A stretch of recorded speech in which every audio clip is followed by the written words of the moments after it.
Fox Sports. We are the Fox. We are the Lions. The Reds have started this season with 3 straight last-at-bat victories. It's the first time that has happened in Major League Baseball since the 1975 Reds, and that team finished things off pretty well. Tonight, the defending National League Central champions come to town for the first time, and the Reds look to continue their winning ways.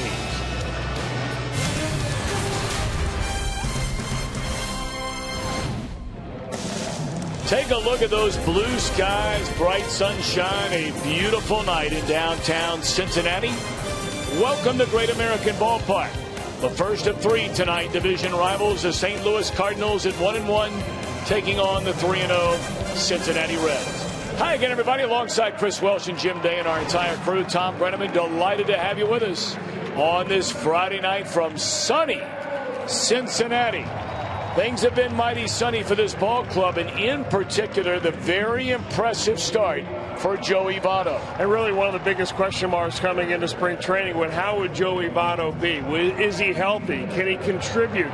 Can he be the old Joey Votto that the Reds depend on? And so far the answer to that is absolutely yes. He set up a single the other night in the 8th inning. Of course, right after that came that Todd Frazier bomb, the home run that put it away.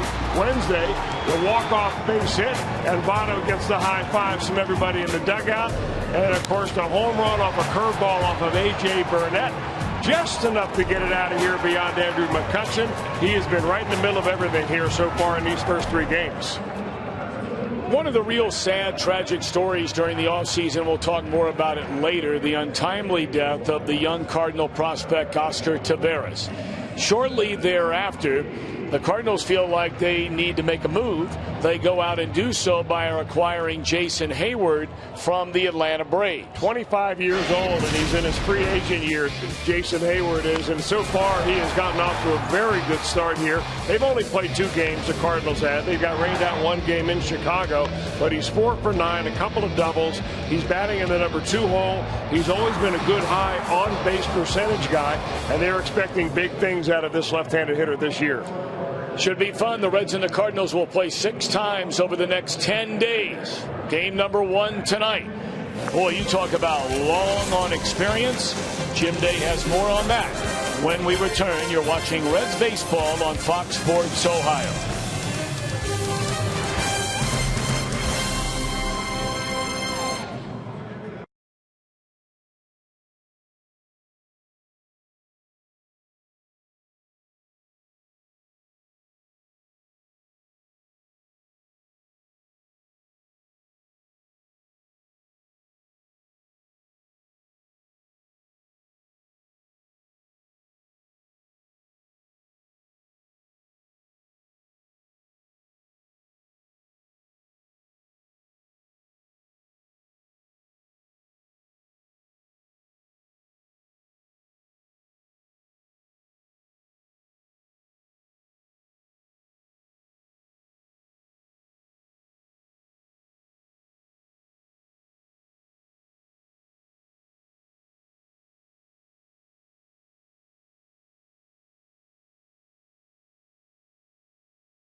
With 3 rain delays, you're going to get 3 games with beautifully clear skies. It's going to be a nice one tonight. 60 degrees first pitch, 7th inning 55, final out 51. And if you're planning on going to a game this weekend, plenty of sunshine on both Saturday and Sunday. Low 60s on Saturday, low 70s on Sunday.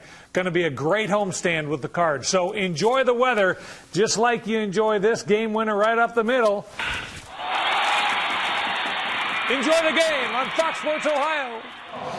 Tim will enjoy because blue skies are indeed overhead and sunshine. Sounds so good. Jason Marquis will make his Reds debut tonight. And here's a guy that the Reds thought that he could return to his old ways because he's had an injury-plagued career. Most recently, Tommy John surgery, but he says his arm feels better than it's felt in 3 years. During spring training, he was really good. So good that he made the squad and made the rotation as a non-roster invitee. In fact, both of these guys on the mound tonight, well, they've been around the block a few times. John Lackey and Jason Marquis. Lackey comes up in 02 and Marquis way back in 2000. Look at the games that they pitched in. Wins are similar and innings pitched. These guys know how to pitch, they know the league, and they know how to win. It should be a battle of vets between them. 72 years on Earth. It's the Cardinals. It's the Reds. It's a Central Division rivalry showdown. Game 1 of 3 next on Fox Sports Ohio.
On Fox Sports Ohio, brought to you by Cincinnati USA Regional Tourism Network.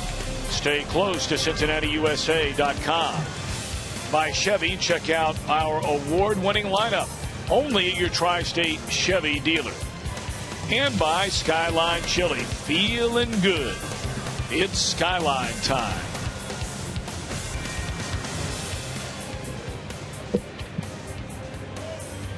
Jason Marquis set to make his Cincinnati Reds debut here tonight. 36-year-old right-hander. Grew up in New York, still makes his home on Staten Island.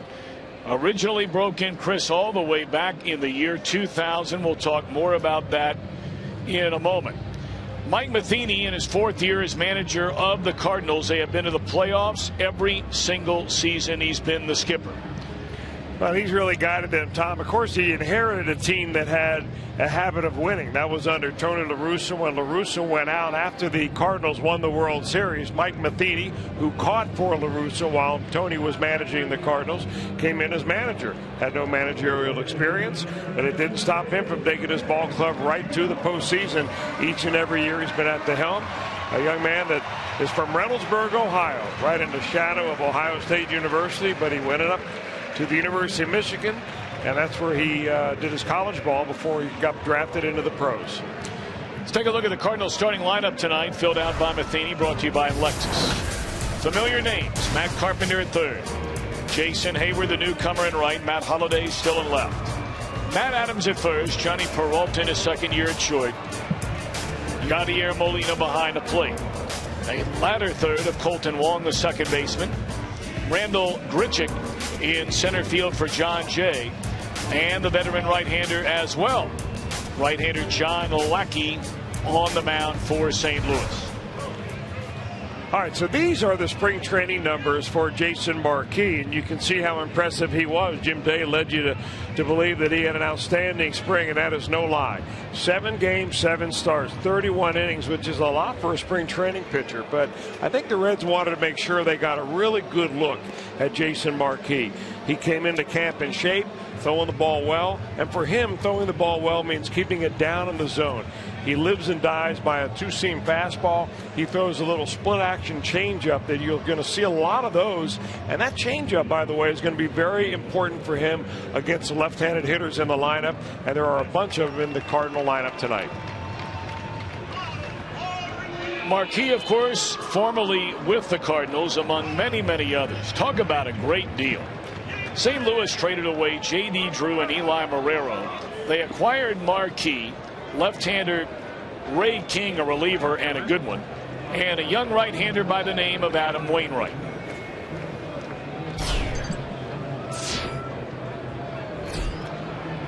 Matt Carpenter digging in, and it's up and away, ball 1, and we are underway. Carpenter 2 of 8 to begin the year, and again the Cardinals had 1 game rained out in that scheduled 3-game series in Chicago. So they played only 2 games.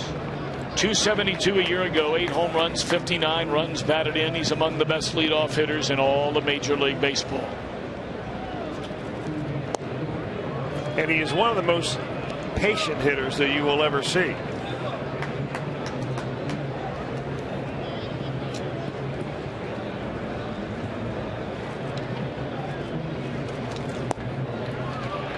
A 4-pitch walk to Carpenter to begin the game.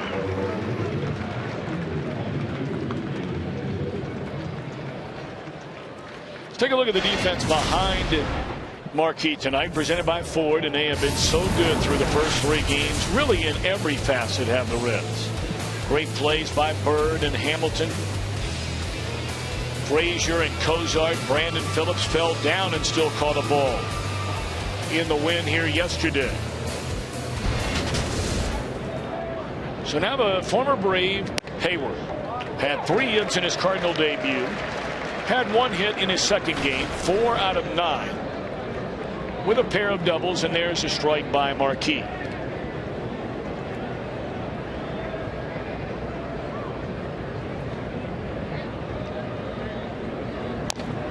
The Cardinals are by no means the base stealing threat they were known for many, many years. 57 of them last year. Second fewest in the National League. Only the Giants stole fewer bases. They only had 45 steals a year before when they won the World Series. Nor are they a home run hitting team. Well, Tom, it really goes back to using your personnel. It's not like they don't want to steal bases, but they just don't have the personnel to do that.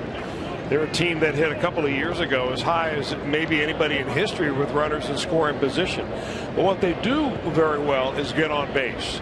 They always seem to be able to provide the middle of the order with RBI opportunities.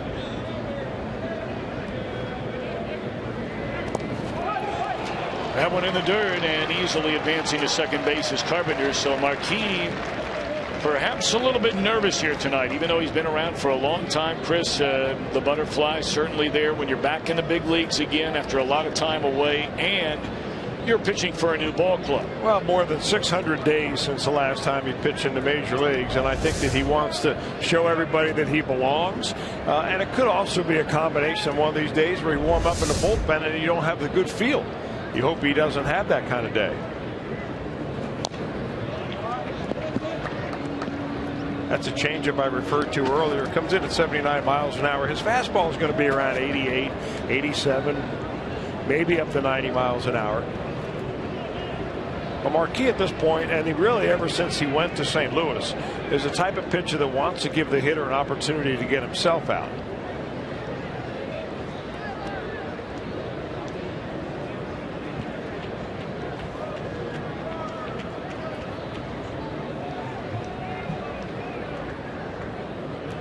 Runner at second, nobody out, and there's ball 3 after getting ahead 0-2 on Jason Hayward. Hayward only 11 home runs last year, had a career low .338 slugging percentage. Holiday waits on deck. But he did have a career high on base percentage, and he cut his strikeouts down significantly.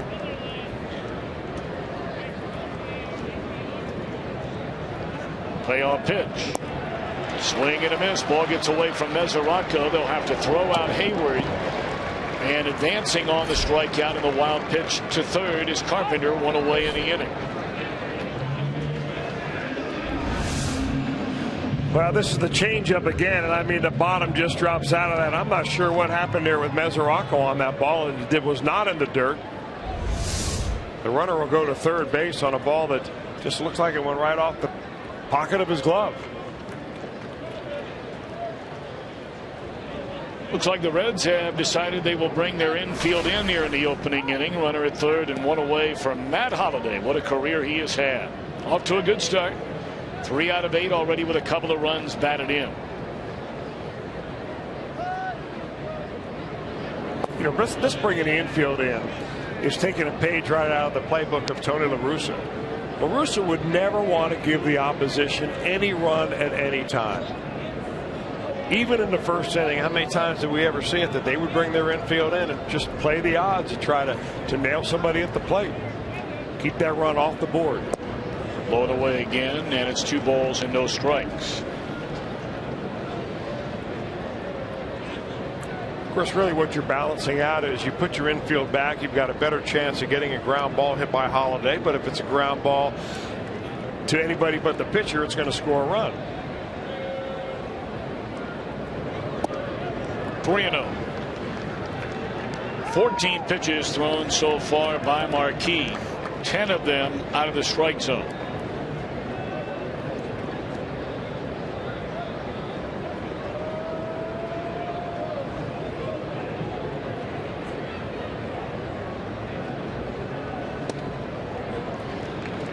Three batters, and that is his second 4-pitch walk issued by the Reds right-hander. So at least you put yourself in a spot here where you get a ground ball off the bat of Peralta. Perhaps you can get the inning-ending double play.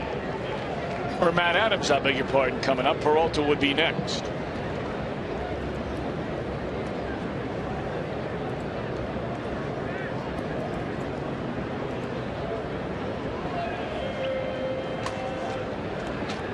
Marquis gave the Cardinals some really good years. 2004, a 15-game winner, ERA barely over 3.5, won 13 the next year, 14 the next year. The ERA climbed, and he was dealt to Chicago. But pitched a number of playoff games, Division Series, LCS, and the World Series in 2004. Left-handed batting, Matt Adams. Ball 1. Well, Tom, I think when Marquis went from Atlanta to St. Louis, his career was really turned around by their pitching coach, Dave Duncan. He bought completely into Dave Duncan's theory of sinker ball pitching, keeping the ball down, ditching his 4-seamer for a 2-seamer, and he's had a pretty good career. Now, issuing a number of walks is really nothing new for Marquis. He has struck out in his major league career a little more than 1,100. He has walked over 750 batters.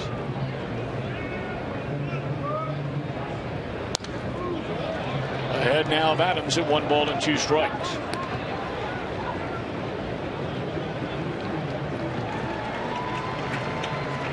You look at Adams and you think big slugger, big power hitter, and that he was when they brought him up to the big leagues. Homered every 17 at bats.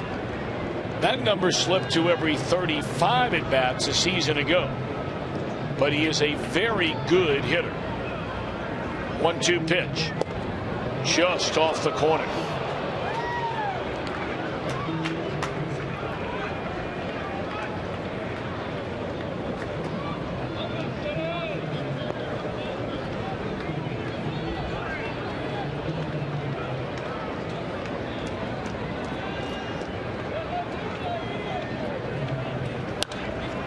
Straight up in the air, left side of the infield. Should be the second out of the inning, and it is. Cozart squeezes it tightly.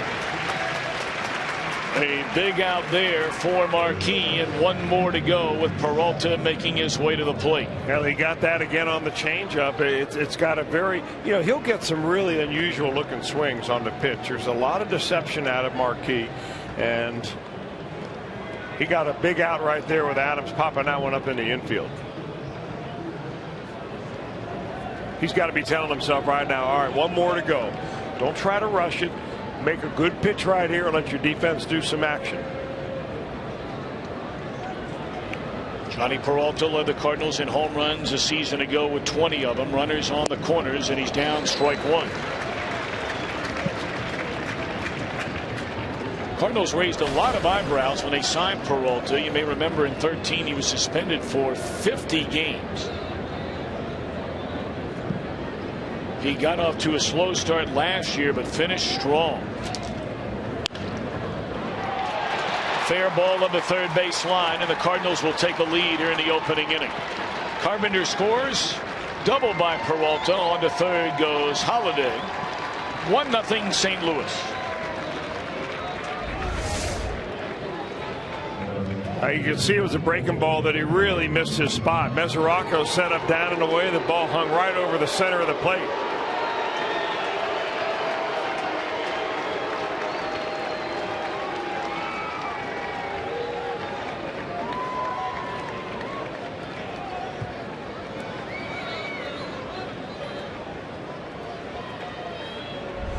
Second and third, the batter Yadier Molina.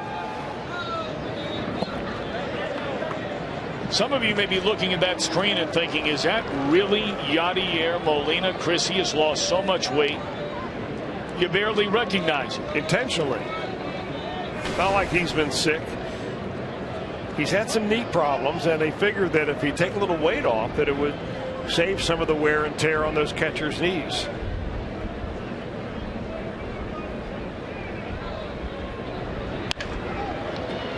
Frazier to the glove side, and the inning is over. A couple of walks come back to hurt Marquis.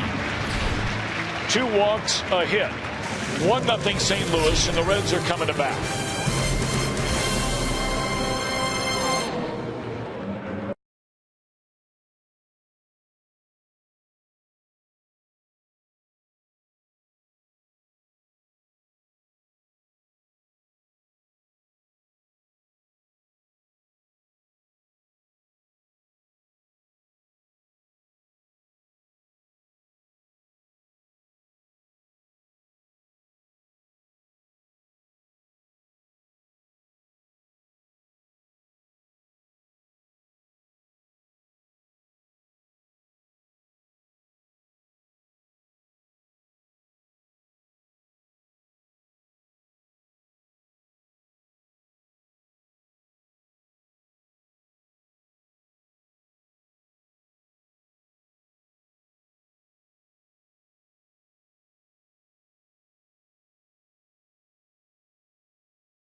Presented by Maya. Great start for Billy Hamilton and Joey Votto, as well as Todd Frazier.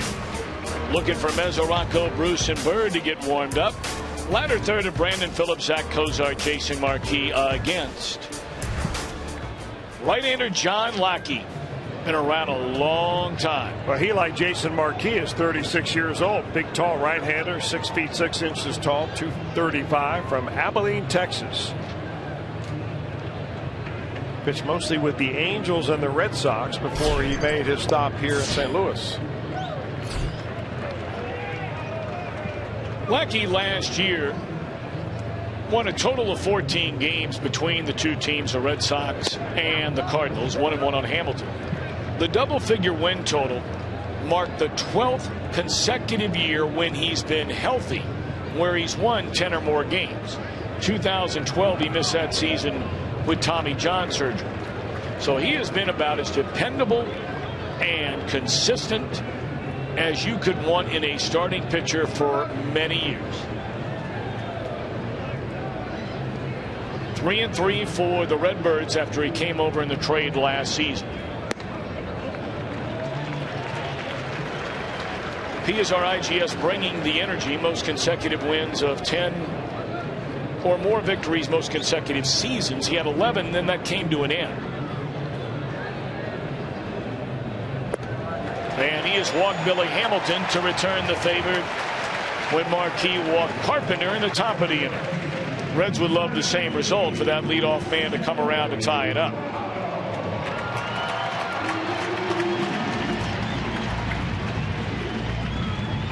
Billy Hamilton, 6 out of 6 already in stolen base attempts. That's the most in the first 3 games of a season since a Cardinal, Vince Coleman, back in '87 had the same number. Coleman, after 4 games that year, had 7.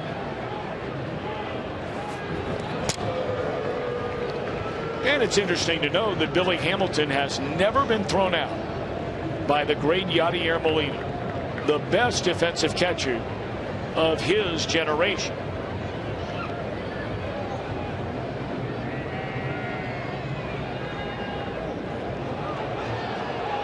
That's a balk. Yep, Billy called it right away. Maybe he thought Billy Hamilton was going to get such a big jump that he'd head him off at second base. I don't think I've ever seen that before. Now, that's the inside move normally you see with a runner at second base. You don't think Billy Hamilton causes any problems, do you? I mean, Lackey's been around a long time. He's got to know that that's a balk, right? That's why I asked the question. This guy's been around the block a time or two.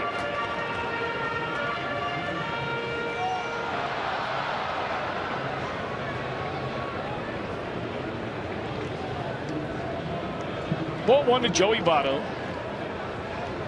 5 hits, 14 at bats, including a home run. Already 4 runs batted in. Interestingly enough, and granted only 3 games, Votto has not drawn a walk so far this year.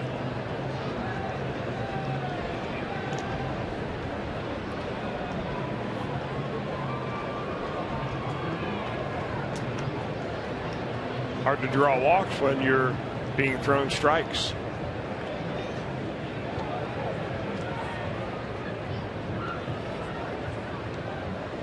One ball, 1 strike on Votto. Hamilton the tying run. And that ball in the air and well hit. Into deep left field. Holiday will watch it go.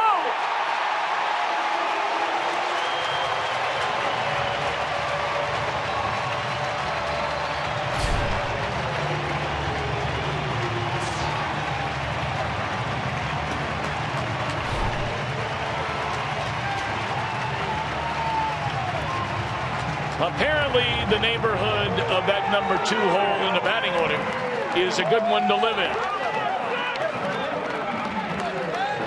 Well, the address at Great American Ballpark ain't so bad either. Votto hit a home run just beyond the center field mark the other day, just over the fence. This one going the other way, just over the fence for a 2-run homer.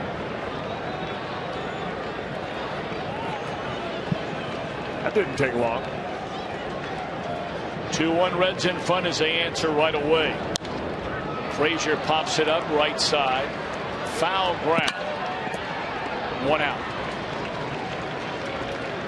Well, you talk about staying behind the ball right here. Votto hits it right out of the catcher's glove. That's the only way you're able to drive a ball that far opposite field.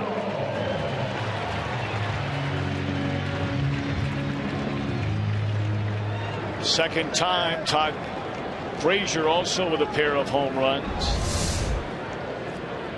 So Votto, the 2-run home run to tie the game here yesterday afternoon. And now a 2-run home run to give his team the lead in the bottom of the first inning tonight. Tell you what, his RBIs and his hits have been clutch. And that's what Votto is known for, maybe more than anything else. His first 4 years in the big leagues. Clutch hitting.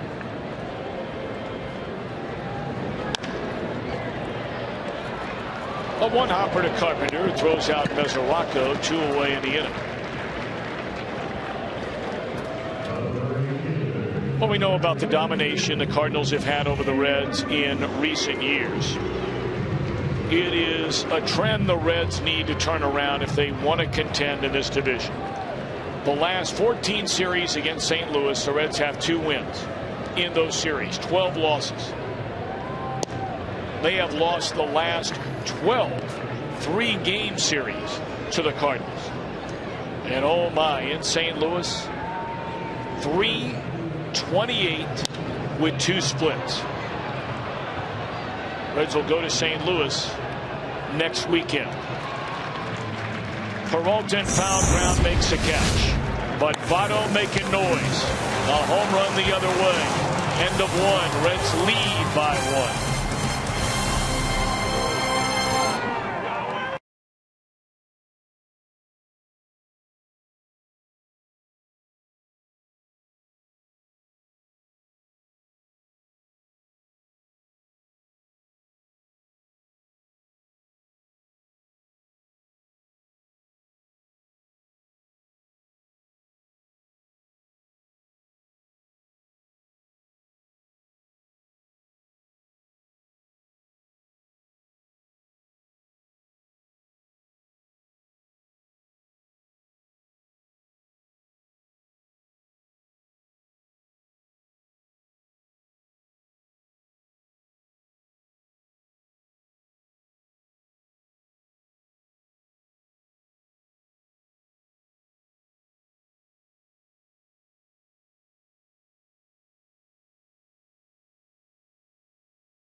#1 app for live baseball. Get MLB.com at bat for your smartphone or tablet.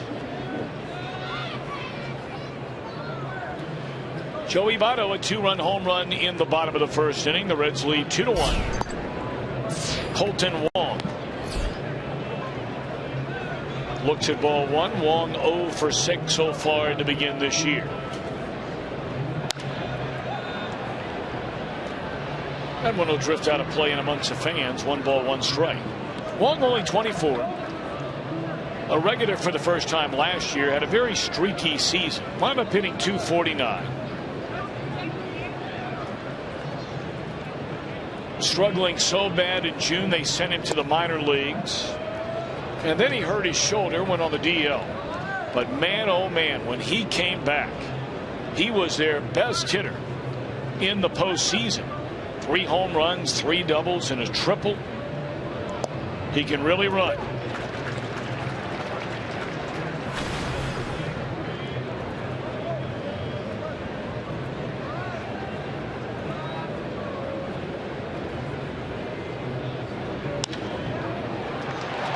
Into right field, a base hit by Wong to start the inning.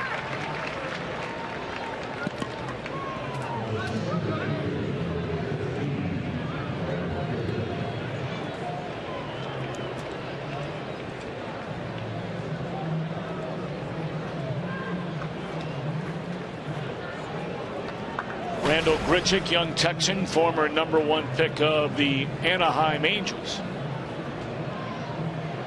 and came over to the Cardinals along with Peter Borges in the David Freese deal. Another guy, Chris, who didn't play a lot during the regular season, but then started every game in the postseason. Well, the coaches over there, those that have followed the Cardinals the last couple of years, they'll tell you this kid's got a lot of pop in his bat. And right now he's trying to push John Jay for playing time, but Jay's a pretty good player himself, left-handed hitter, getting a rest tonight, but they like Grichuk.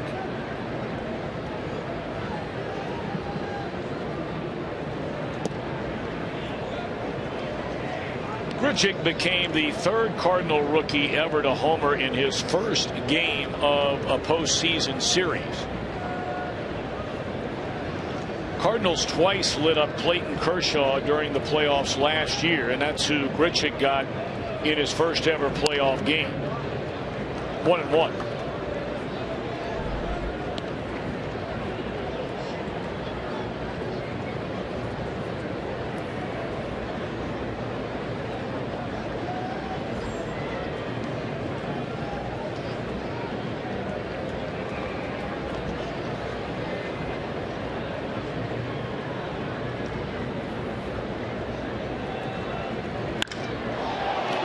Hit a ton into deep left center field, and just like that, the Reds' lead is gone. Grichuk, a 2-run home run, 3-2 St. Louis.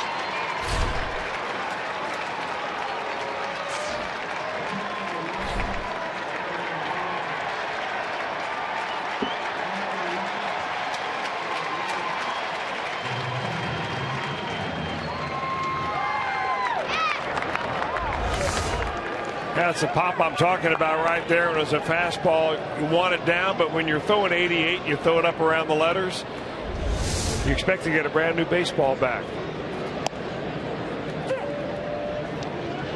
I'm going to back up what Chris was talking about a moment ago, the pop in this young man's bat.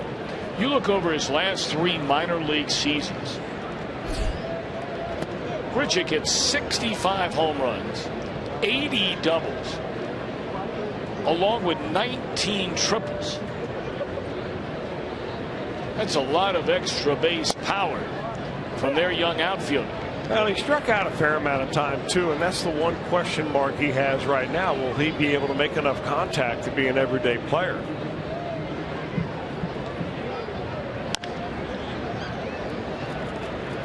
Fair ball, and Frazier will throw out Lackey, and that's a first down recorded by Marquis here in the second inning.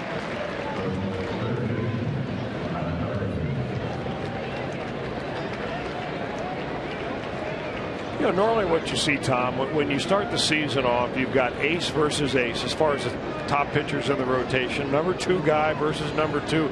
And normally on every ball club, especially those ball clubs that are supposed to be in contention, you're going to have a really good ace and you're going to have a pretty doggone good #2.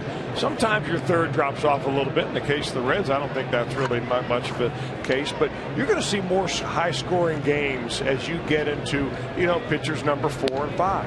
That's just the way things are. This is where your offense needs to kind of take hold a little bit and support your pitcher with a few extra runs. 2-1 on Carpenter. He walked, went to second on a wild pitch, third on a wild pitch, and scored on a RBI double by Johnny Peralta 1 inning ago. And they'll get him out this time. Nice play to the glove side by Brandon. 2 out.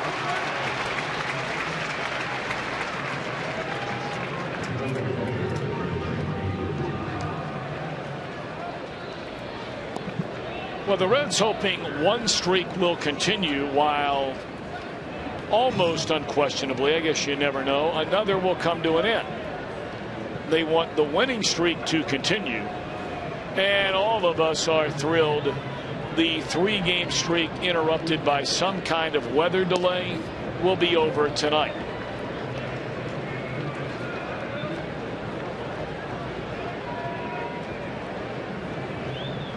A beautiful day, beautiful evening, expecting more of the same tomorrow and Sunday. And we'll have day games here the next couple of days, so if you have nothing going on, why not come on down to the ballpark? 1:10 tomorrow, 1:10 on Sunday.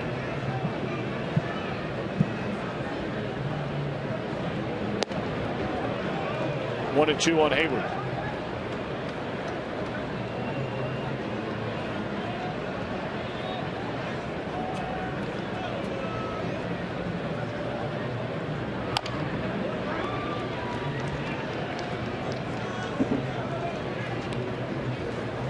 Hayward really came on the scene strong when he first came up with the Atlanta Braves. He was an all-star his first year in the major leagues. That's when he was only 20 years old.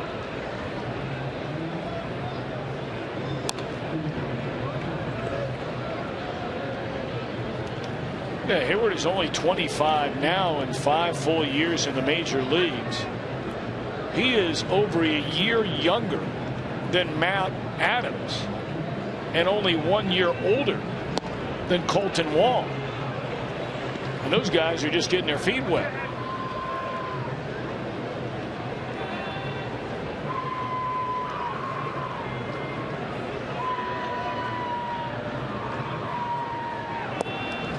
Struck him out swinging for the second time. What damage done? Grichuk a 2-run home run to give the Cardinals another 1-run lead.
Grichuk already the home run in center, replacing tonight anyway John Jay. And everybody else pretty much the same, with the lone exception, of course, of Hayward in right, coming over from Atlanta as a Cardinal team from a year ago. Marlon Byrd shoots it the other way, and they had it played perfectly. 1 pitch and 1 out.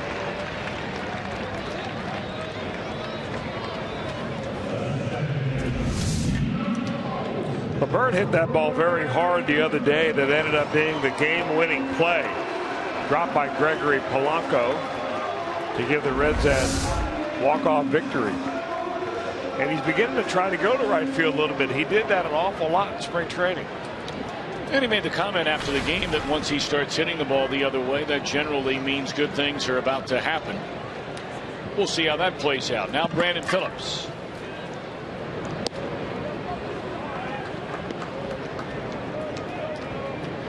Brandon 2 out of 11 with the run batted in.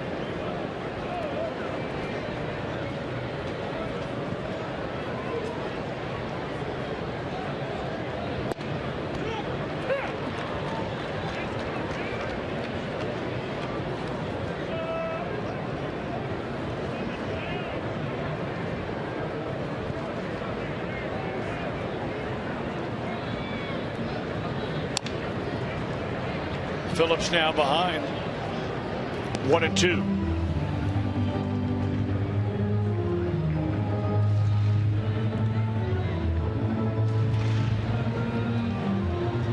You know, we rarely ever like to talk about what players make as far as money is concerned up here. Chris, you and I both pretty much feel the same way. It's not that you're trying to hide it from anybody, but at the end of the day, what difference does it make? But fans talk about it a lot. And I only bring it up because Lackey is a fascinating story. When he signed his contract with Boston, he was in line to make $15 million, which is what he made last year. He took a $14,750,000 pay cut this year. Straight away center, 2 away in the inning. Some may say, oh, wait a minute now, didn't the guy last year, didn't you say he won 14 games? He did. There was a clause in his contract that said if he ever missed a significant amount of time because of an elbow injury, that he would make the major league minimum. When the Cardinals acquired that contract, they are now paying John Lackey a little more than the major league minimum. Fly ball center field, and the inning is over. We make our way to the third, where the Cardinals lead the Reds 3-2.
I'm Jim Day, Jason Marquis on the hill for Cincinnati, and his return, well, he didn't think it would happen, because let's take you back to July 19, 2013. He was pitching for the San Diego Padres against the Cardinals, and he had pitched 4 seasons with a torn ligament in his elbow. He knew it. He thought it was going to be his last start. He invited his entire family to come to the game because he thought this was the last time they could ever see him pitch in the major leagues. Well, a Tommy John surgery later, a few seasons later, he has latched on to the Reds, and he certainly has some connections with this organization right now. One, Walt Jocketty was his general manager when he played for the Cardinals. Jim Riggleman was his manager when he was with the Washington Nationals. And the man that did that Tommy John surgery, Reds medical director, Dr. Timothy Krimchek. So Jason Marquis getting another chance at it. Jim, thank you very much. Yeah, interesting. You know, you go back to the 2006 Cardinals and you say, all right, who's left over from those Cardinal days? And there are only 2 players on this roster, 2015, that were Cardinals back then. At least as far as players go, well, it would be Yadier Molina and Adam Wainwright. Skip Schumacher was on that 2016 or 2016. Scott Rowland was the third baseman.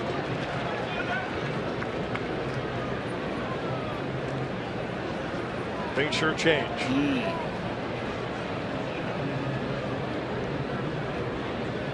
So you know, the other way of looking at that, I mean, you stop and think about baseball years. 2006, a while ago now. I mean, to think that there are even 4 players still playing in the major leagues. Off of that team. Strike 3 called Adams. 2 up, 2 down for Marquis here in the 3rd.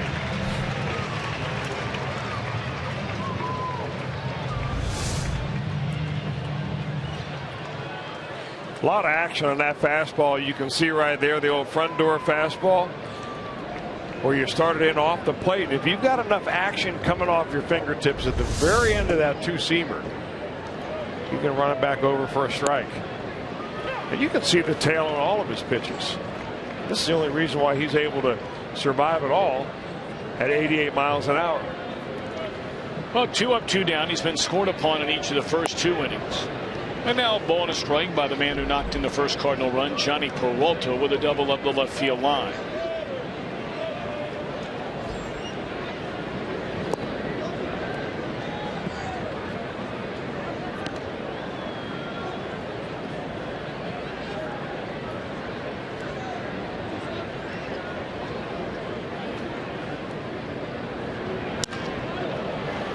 In the air left field, and Bird will track it down in the corner to end the inning. A scoreless inning, a perfect inning for Marquis. He will lead things off when the Reds bat in the 3rd, down a run.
Elk wins by National League Central Division champions, Mr. Welsh. Over the last 7 years, he averaged 94. That's the bad news. The good news is the average wild card team is 88. So 94, if you want to nail down the division, is pretty much a number you've got to shoot for. Although there have been teams that have won many more than that. But if you can get into the 88 range, you'll be in the hunt down the last month. Marquis to lead it off. You know, the one thing we've always known about Jason Marquis, Chris, he is a fierce competitor. Yes. Always been a good hitter, too. You know, whether it be on the mound, whether it be at the plate, whether it be running the bases, this guy will give you everything he has every day he puts that uniform on. You know, and early in his career, it was mistaken for hard-headedness. Little bleeder, and beyond the reach of Colton Wong. A base hit by Marquis to begin the Reds' 3rd, down 3-2 in the game.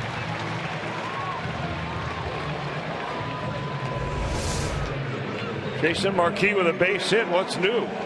Silver Slugger winner. Saw it off, no problem.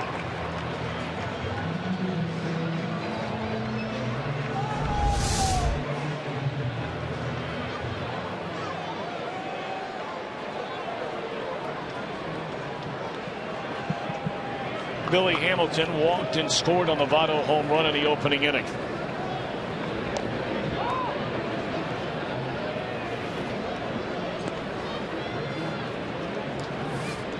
For Jason Marquis, that is his 128th career hit.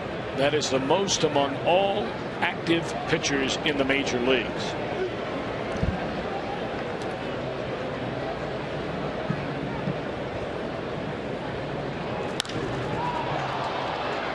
Short left field, easy for Holiday, 1 out. You know, John Lackey, if you watch him pitch, he really doesn't have a lot of action in his fastball. Really a big difference between the type of two-seamer that Marquis throws and what Lackey throws. His fastball is anywhere from 90 to 92 down nowadays. He likes his slider, has a curveball. Rarely, if ever, does he throw a changeup. Votto, the home run off the top of the left field wall, his first time up. Scraped the top of the wall.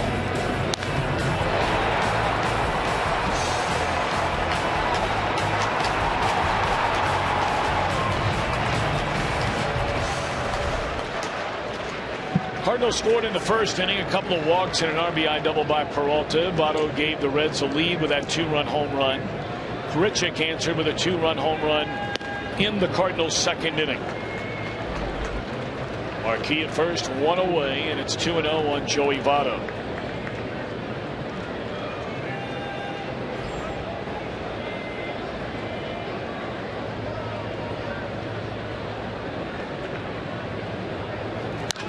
In the air, deep left center field.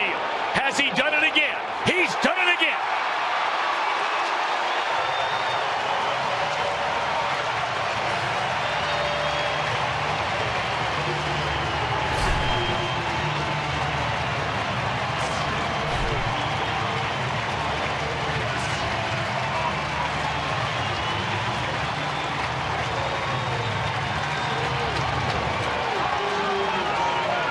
Oh, doctor, don't look now.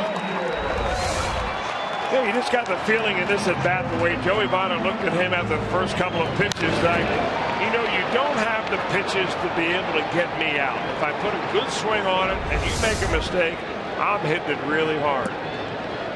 And he did. 3 home runs now for Votto of his 7 base hits. He has 8 runs batted in.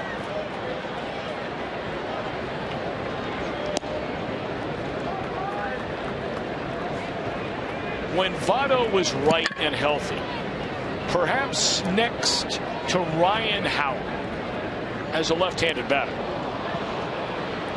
Votto had the second best opposite field power for a left-handed first baseman in Major League Baseball. The last couple of years since injuring the knee, we have not seen a lot of power. Even less opposite field power. That one's going to go foul. Now that would be power. But to see Votto, to finish that thought, hit a couple of home runs. Now in other ballparks maybe they're not, but they have been hit very, very hard with serious authority. That brings back memories of the Votto 3 years ago. Sure does. Frazier just got underneath that one. 2 away.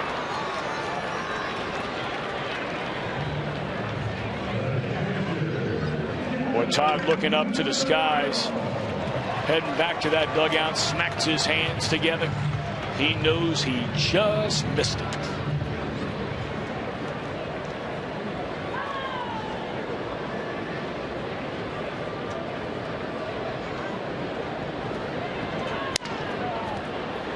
Little roller to the left side by Mesoraco. He'll be thrown out by Peralta. But if this sounds like a broken record, perhaps it does. Votto with a man aboard. Plays long ball for the second time tonight.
called the Kroger Meal Deal for $9. A hot dog, a bag of chips, 16-ounce Coke, and during this homestand, Chobani Greek Yogurt Flip featuring the key lime crunch flavor.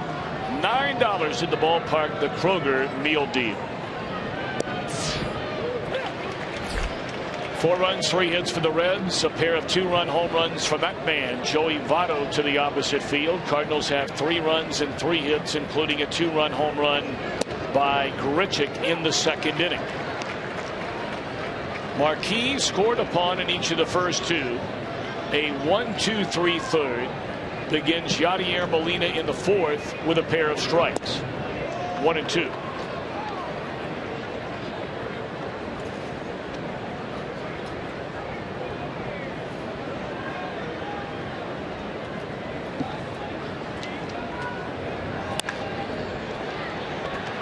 Backhanded by Frazier. Perfect throw to Votto. That's all for Molina. A pair of groundouts for him to the Reds' third baseman. 1 gone in the 4th. I just can't get over how slim Molina is. It's going to be interesting to see if that has any effect on his play, especially swinging the bat. Well, he's still looking for his first hit. So he may say so far it is. He's shown a little bit of a temper after each of the ground balls that he's hit down to third base. He's thrown his bat down. He doesn't like to make it out anyway, and he's not afraid to show it. But it might be wearing on him.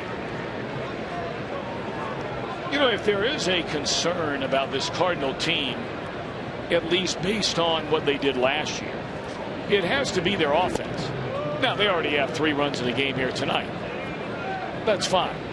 Last year they were 23rd in baseball in runs scored. They only averaged 3.7 runs per game. It was unbelievable how many games they won with the offense they had last year. 2 away in the inning. And we talked about home runs. Only the Kansas City Royals had fewer home runs last year than Mike Matheny's Cardinals. I guess that illustrates you can't win, though, without the home run ball, because the Cardinals were in the LCS and the Royals were in the World Series.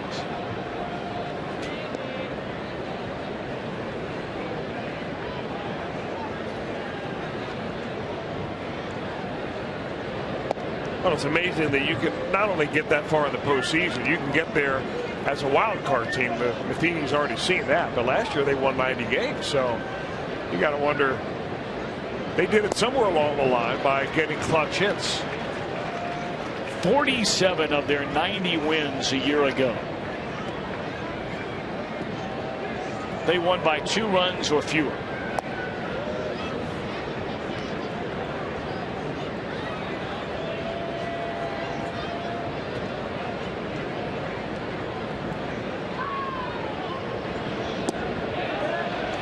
Tell you what, this second time through the batting order, it's been very impressive for Jason Marquis. But he's finally feeling, I think, a little bit better release point on his pitches. I mean, that's a spot right there you can live all day long. He is now retired 9 in a row. His second time through the batting order. Reds lead.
inning coming up, and John Lackey takes the mound for the 4th time. Young fellows in the crowd, a big crowd expected tonight, a bigger crowd expected on Saturday and Sunday.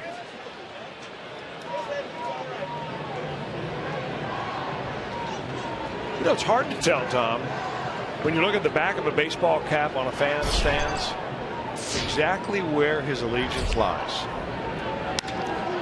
Jay Bruce smashes the first pitch from Lackey into center field to begin the bottom of the 4th inning. Especially true when you're playing the Cardinals.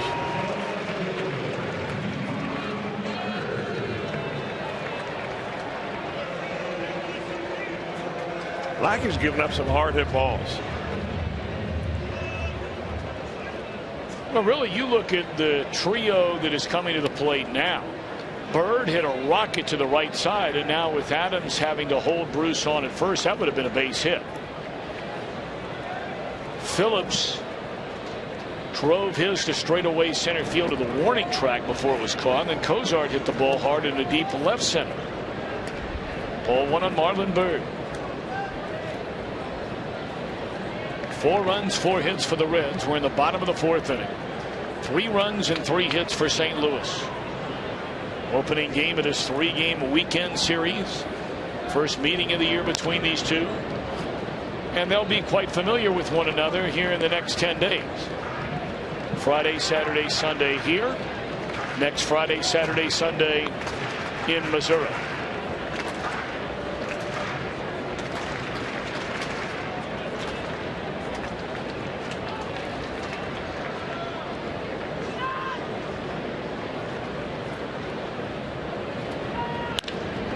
Double play ball all the way here.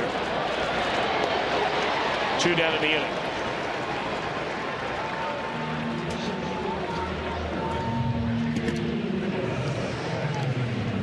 I'd like to remind you, Fox Sports Live has all the highlights around baseball, the NBA, the NHL, and of course the Masters. Check it out tonight at 11 o'clock only on Fox Sports 1.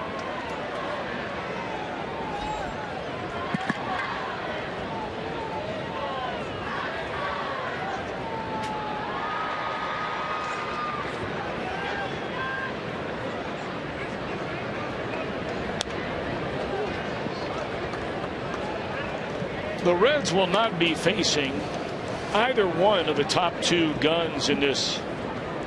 I beg your pardon. Tomorrow they'll see Waka. They will miss Adam Wainwright in this series. Wainwright pitched the first game of the year last Sunday and outdueled the big ticket acquisition during the offseason by the Cubs, John Lester. That night it was vintage Adam Wainwright. What an incredible career he is having. Still going strong.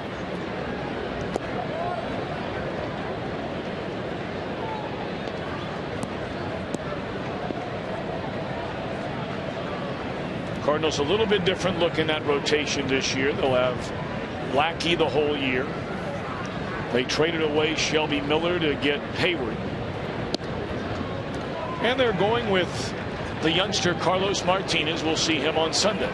They did have Jaime Garcia down in camp. They had hoped that he would have fully recovered from his shoulder problems. He is not, but he's still down there throwing right now, trying to get ready. They hope to get him back sometime this year.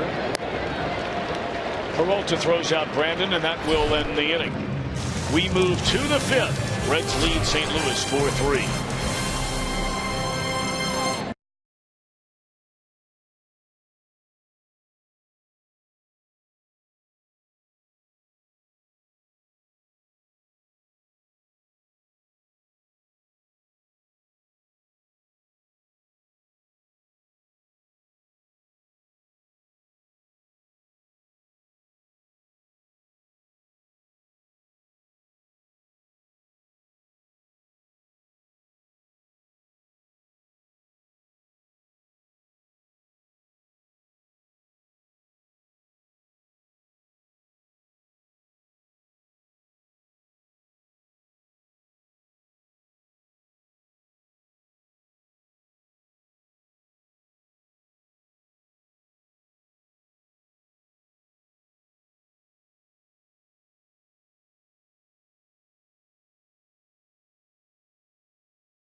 all the new additions to Great American Ballpark this season. And I might be in the coolest area. This was formerly the Riverfront Club. We're down the right field line. It's now called the Handlebar. And with me is my man, James Major, and he's better known as Chef James, one of the best chefs on the planet. Now, Chef James, tell us what you did with this, because this was an enclosed glass structure, and it is completely different now. Absolutely. It's a total morphous. We took the glass away. We have seating out here, wonderful plush leather seats. Inside, we got really cool, hip food, interactive, with the chefs cooked fresh right in front of you, changing the menu every time a team comes into town, from hot dogs to haute cuisine. It's really, really fun, exciting up here. Well, before it was enclosed with glass, you really couldn't get the feel of a baseball game. You kind of ordered off of a menu, but this is gourmet-style buffet, and it's all you can eat and drink, is it not? All you can eat and drink, great food. We're going all the way till the 7th inning to get your food. We have great desserts as well. We turn at the 2nd inning. It's all fresh, as local as could be. It's been a great, great thing. And yeah, we're out here enjoying this wonderful game right now with no glass. And anyone could get up here. They can upgrade a ticket to get up here, correct? You can upgrade your ticket to come up here and have all the food you want and drink you want. These tickets, you have to purchase these tickets to come to the game down here where we are. Very nice. And let's talk a little bit about the fry box.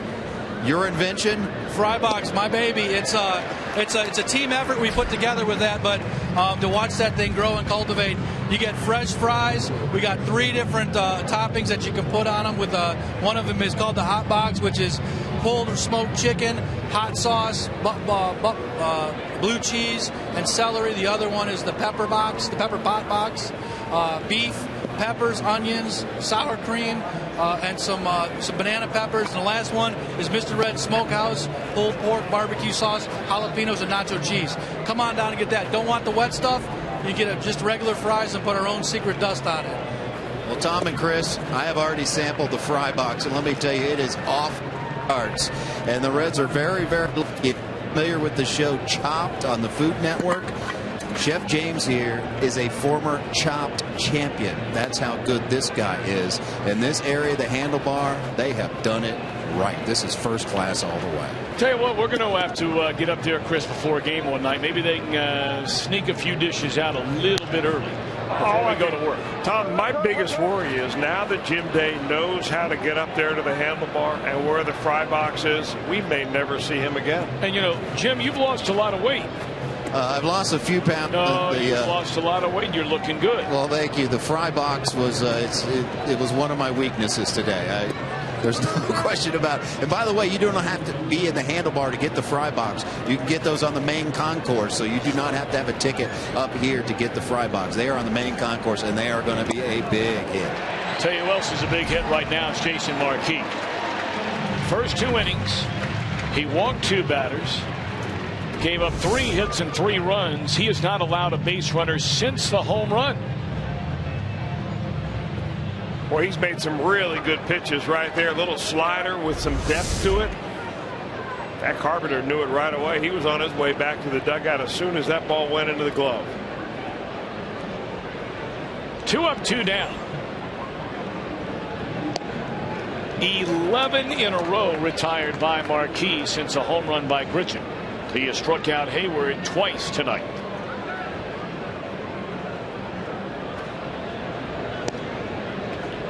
Try to come in a side gate, missed it. 1 ball and 1 strike to Jason Hayward.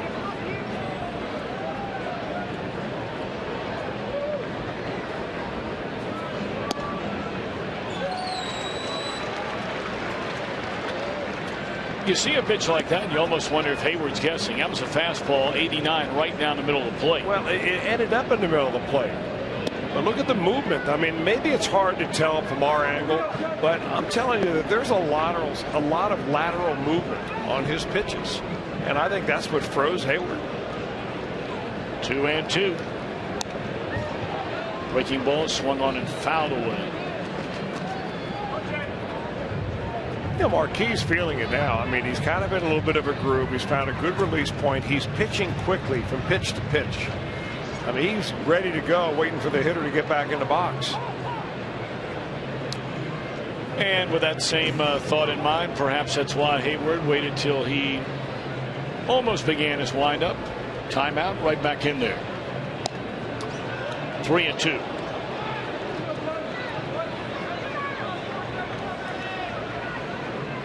Marquis hoping to leave Holiday right there and in this inning right here and right now, which he'll do. 12 in a row retired by Jason Marquis after the bumpy start. Reds lead the Cardinals middle of the fifth, 4-3.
Frazier bobblehead thanks to Coca-Cola. The first 25,000 fans bring home that bobblehead. 381-REDS. Visit Kroger or log on to Reds.com/tickets. Reds 4, Cardinals 3. Game 1 of this 3-game weekend series in Cincinnati. Cozart, Marquis, Hamilton, 2 up here in the bottom of the fifth. Second one in a row that Cozart hits hard, but right there is Grichuk.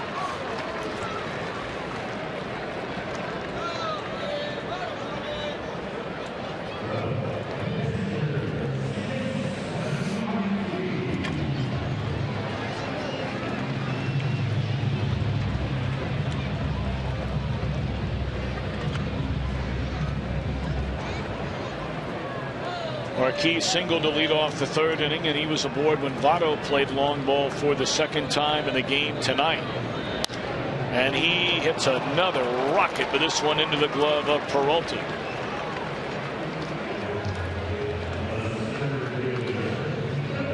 Billy Hamilton with 2 down and nobody on. He is our T-Mobile game changer. Ricky Henderson is Major League Baseball's all-time leader in stolen bases. It took Ricky 4 more games in Billy Hamilton to reach 75 steals. Billy thrown out 2 more times.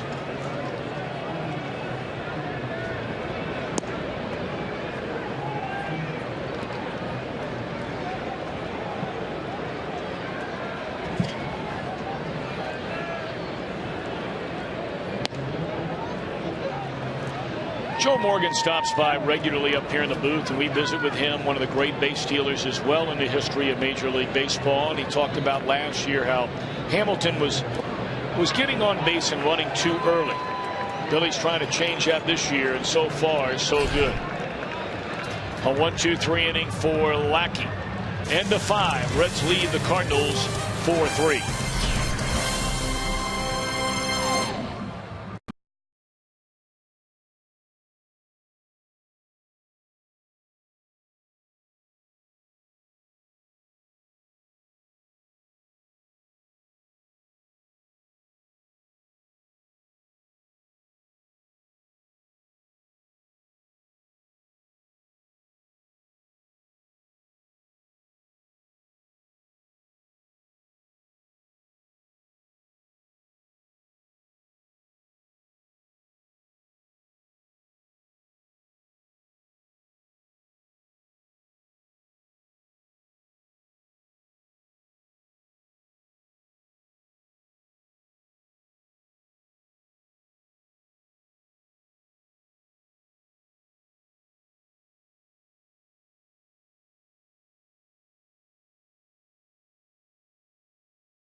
Ball on Fox Sports Ohio, brought to you by Meyer.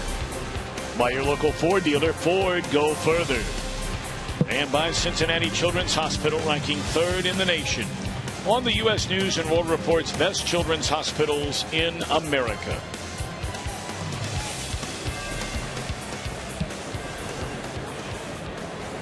Good crowd, beautiful night for baseball in Cincinnati, the opening game of this 3-game series. And right through the heart of the order now for Marquis, who has retired 12 in a row since allowing 3 runs, 3 hits, and 2 walks over the first 2 innings.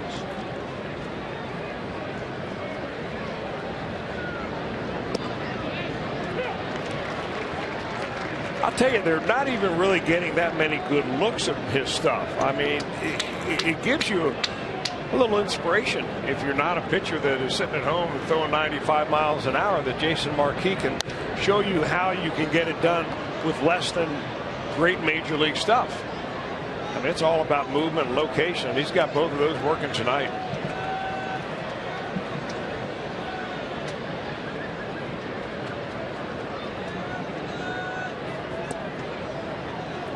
Little of this, little of that, add and subtract, move the ball in and then move the ball away. He's had some bad swings.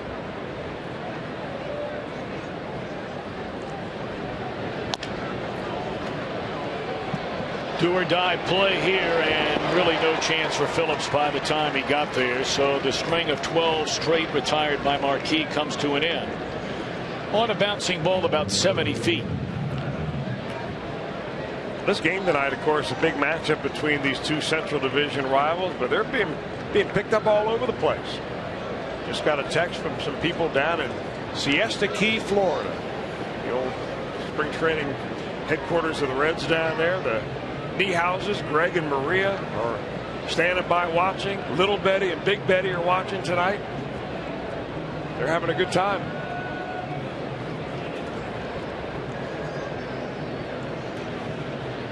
Well, I'm sure it's a beautiful night down there in Sarasota. They have a lot of them. But I bet you they wish they were here tonight, because it is a beautiful night in Cincinnati. You're right. Well, maybe when it gets warm enough down there, they'll head up here. First time since the 2nd inning, Marquis has had to work out of the stretch. And he's 2-0 on Matt Adams. But when he misses, though, he's not missing by much. First inning, he was all over the place. It's almost like the ball was moving so much you couldn't control it.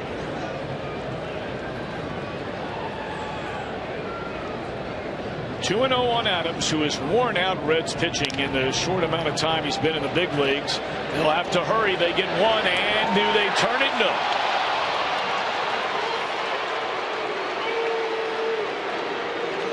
It was hit so softly. It gave Adams a chance to leg out the relay throw, and that's a call at first by Joe West. And Matt Holliday seemed to do the best he could to try to get in the way of Cozart, too. Cozart got the ball and really pushed himself away from the bag at second base before he made that turn.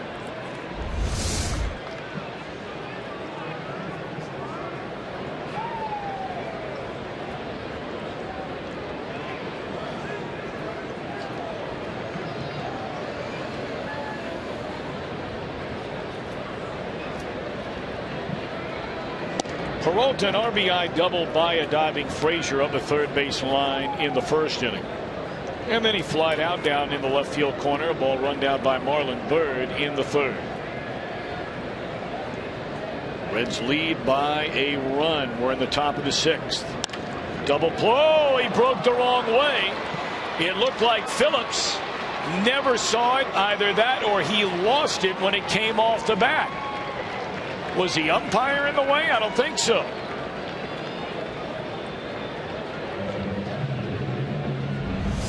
I don't think I've ever seen that before. He just evidently didn't see it. The umpire was not in the way. Brandon just broke to the right. Just must have, maybe by the way the swing was, he thought he was going to pull that ball a little more.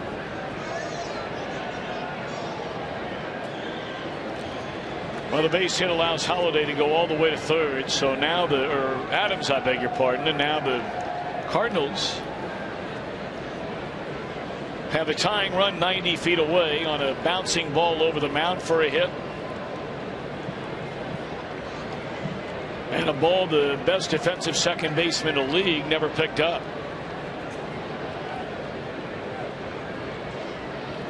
Molina, a pair of ground balls to Frazier. Marquis would love one more of those off the Cardinals catcher's bat right now.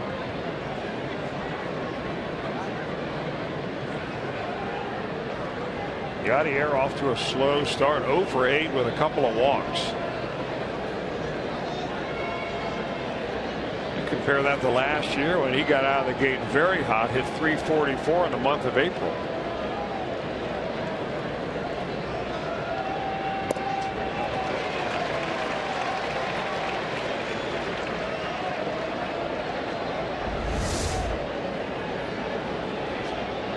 Boy, throw it down there, change speeds, work the corners.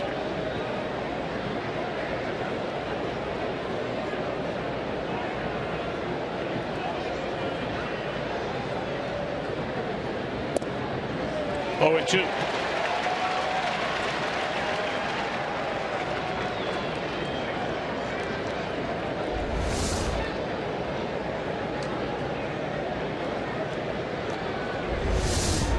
Pretty much 2 perfect pitches.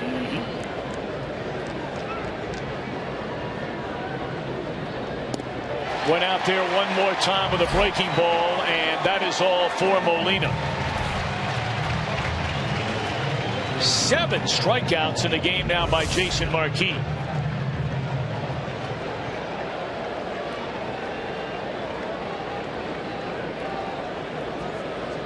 You know, interesting, because one of the things that Jason Marquis was saying during his spring training at Goodyear, Arizona, is that the air is so dry out there that he wasn't really getting the kind of movement on his pitches that he thought he would when he found a spot with a little more humidity. It's moving all over tonight. One more big out to go to protect this 1-run lead. Wong the batter, with runners on the corners and 2 away. Ball 1. Wong, a single to right, scored on the Grichuk home run in the second inning. He flied out to Bird his last time up.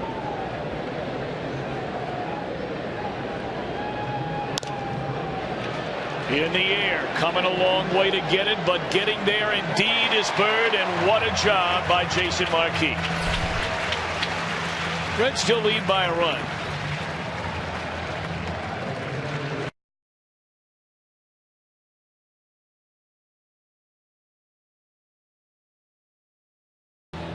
Since being diagnosed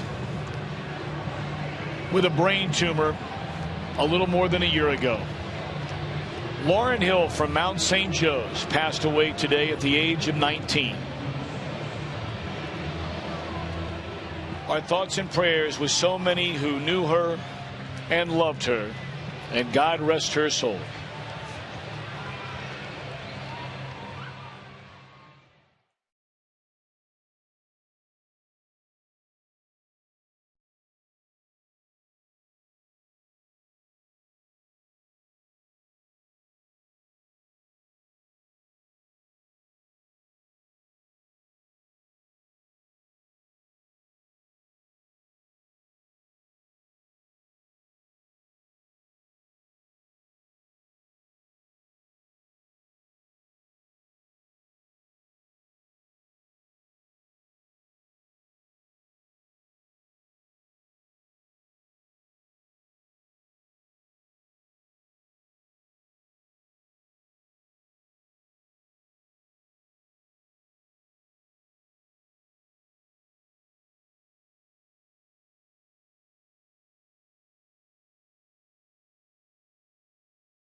Tonight, Joey Votto, his first multi-homer game since May the 13th, 2012. course, that was the year he injured his knee sliding into third base midway through the season in San Francisco. It required a second surgery. Came back the next year, played every game. But then last year, the quad above that same left knee began to really bother him. And was never fully healthy the entire year, playing in only 62 games.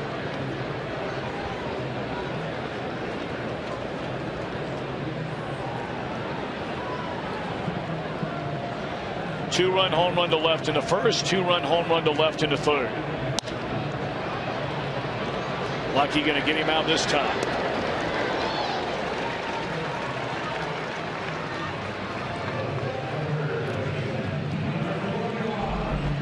Lackey's got to be happy that he's still in the ball game here. The only time he pitched against the Reds previously in this ballpark was last year in September, on September the 10th.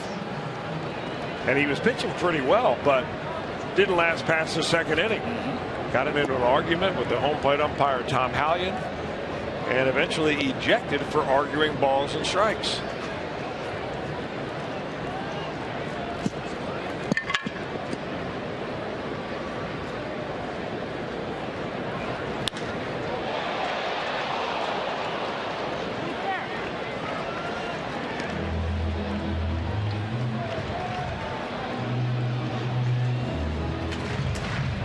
You know, we went to commercial break and sending our thoughts and condolences to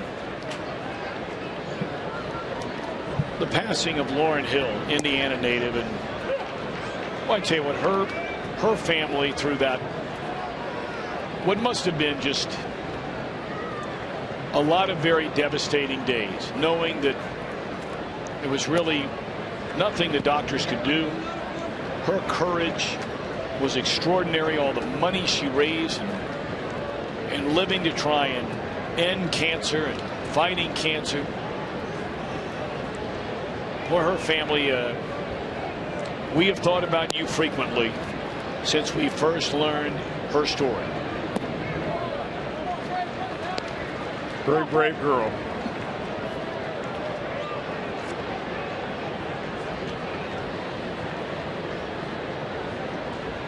I mean, this isn't some local story. This is a national story. I mean, whatever, you know, you're talking about Fox News, NBC, ESPN.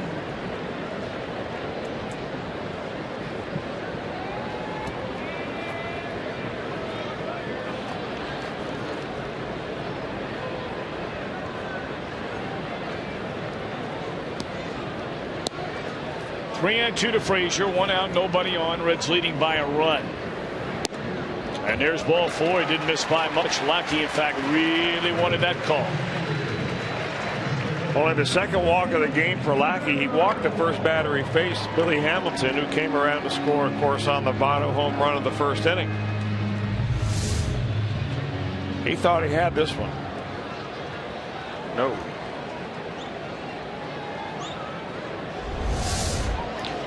The Reds have action in their bullpen for the first time tonight. Marquis has thrown 104 pitches in the first 6 innings.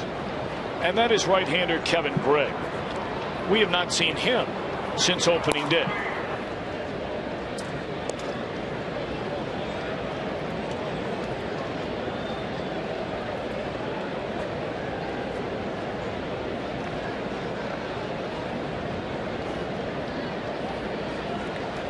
Cardinals have 8, 9, and 1 in their batting order.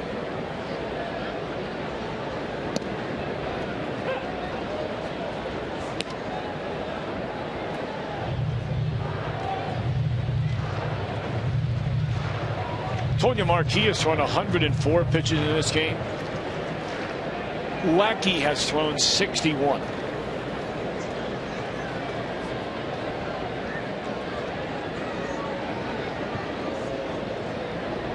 Well, the only way you get by being that efficient is if you have a team anxious to swing the bat early in the count. The Reds have had a lot of one-pitch outs.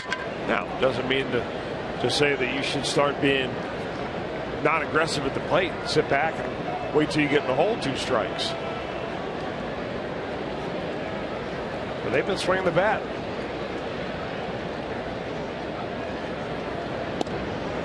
And really, they're not knocking the ball off the cover here against Lackey by any means.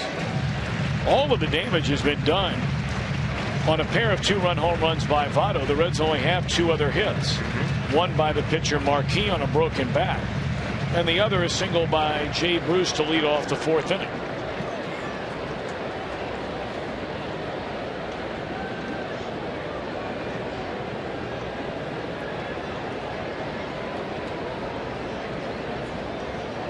One and two to Devin Mesoraco.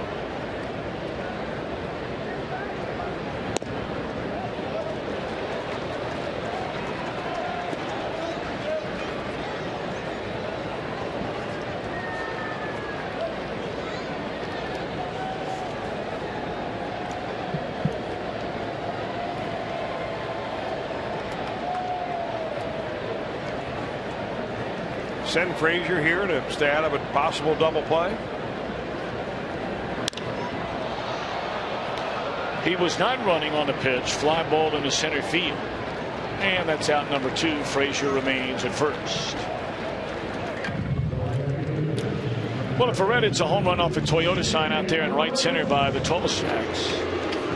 Melinda Gentry would win that new Tundra. She's from Union, Kentucky. Why not register for your chance to win? Just stop by your Cincinnati and or Northern Kentucky Toyota dealer. There's one guy in the Reds lineup that could reach a power stacks. He's digging in right now.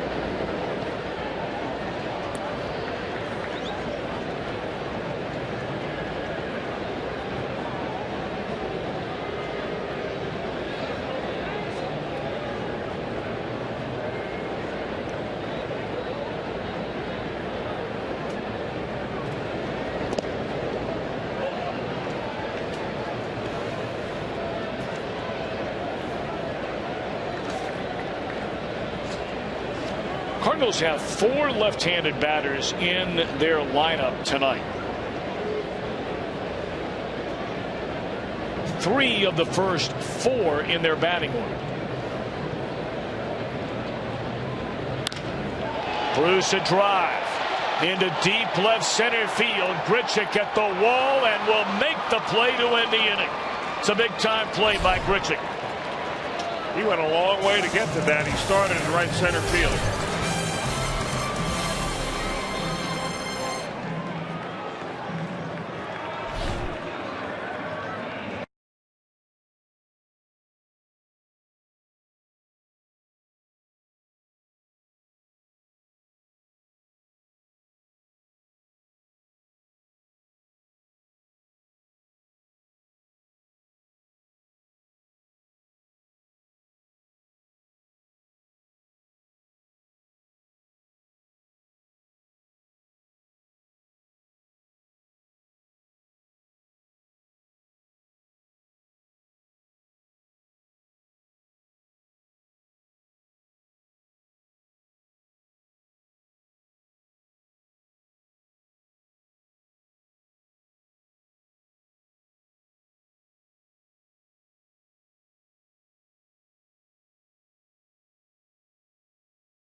Summary, Jason Marquis shaky to begin the night. 3 runs, 3 hits, a couple of walks, but my oh my did he settle in after that. Retired 12 in a row and worked the final 4 innings of 2-hit shutout baseball. He has a 1-run lead thanks to a pair of home runs by Joey Votto. A 2-run blast into first, a 2-run blast into third, and you're up to speed on our Honda game summary.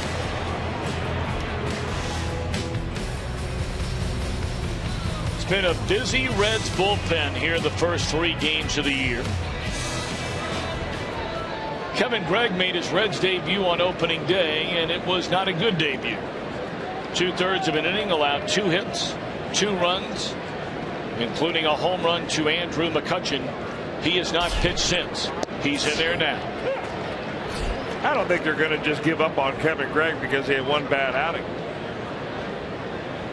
Got a long time in the major leagues, 37 years old, 177 career saves. Reds are looking for 9 outs now in another tight ball game.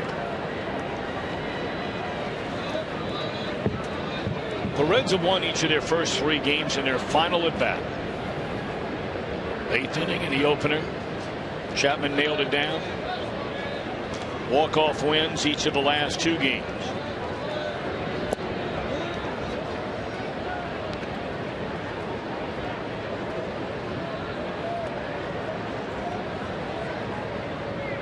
Grichuk, a 2-run home run in the 2nd inning, struck out in the 4th. Hard hit ball. Cozart down on both knees. 1 away. Well, that guy hits the ball hard. Grichuk does.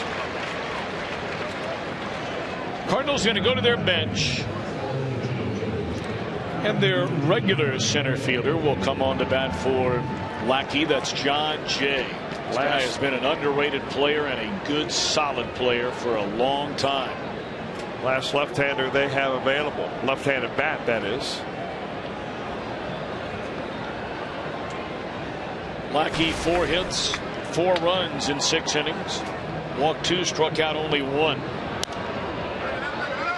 You know, the opposing teams rarely save their left-handed batters for late in the ball game. If they're down by a run or 2, chances are you're going to see a Aroldis Chapman. So you might as well use him early.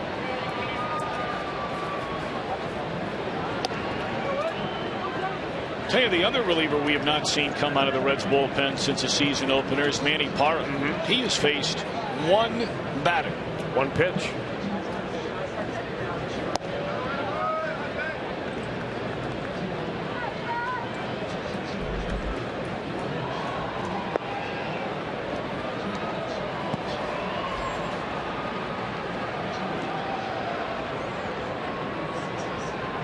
Two and 1 to John Jay. 3 balls and a strike. Back to the top of the order next.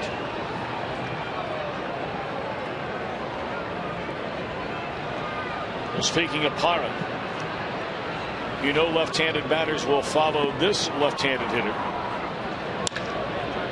They rocket into right field off the bat of Jay. Holy Moses. Grichuk hit a ball so hard it almost knocked Cozart over. And now Jay, a pinch hit single into right.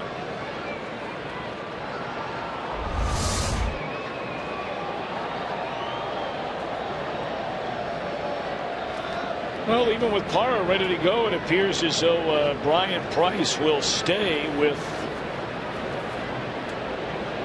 his right-hander Kevin Gregg.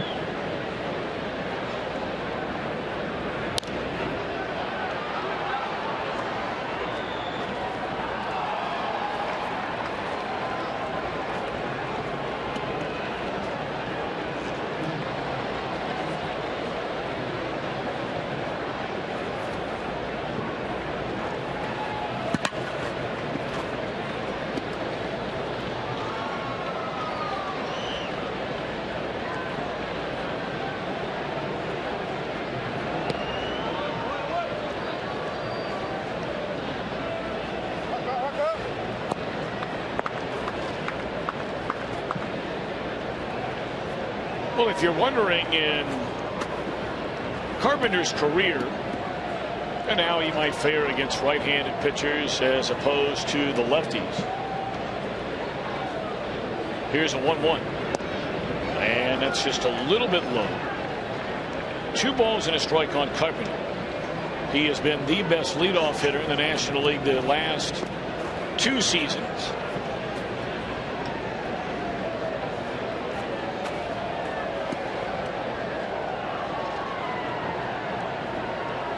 I'll tell you one thing about Carpenter, though, that strikes you right away, Tom, is that he just never appears like he is in a hurry to put the ball in play. A 300 batter against right-handers, 271 against lefties. Not bad, 271.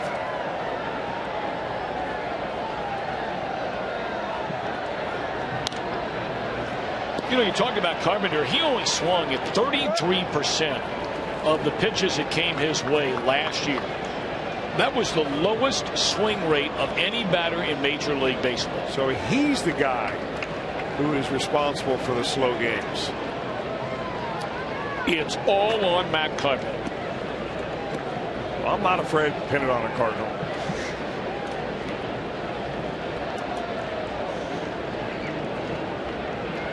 Two and two. 3 balls and 2 strikes.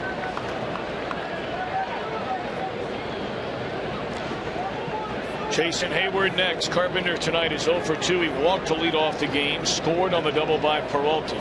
Has since grounded to second and struck out.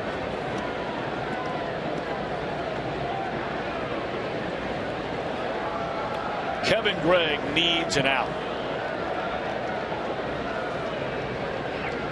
Jay running.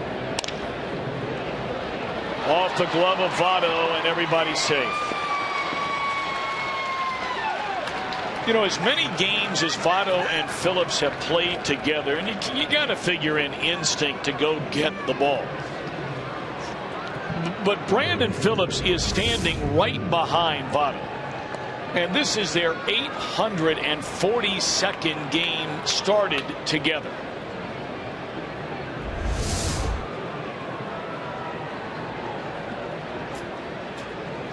That is the most on the right side of the infield for any tandem in Reds history.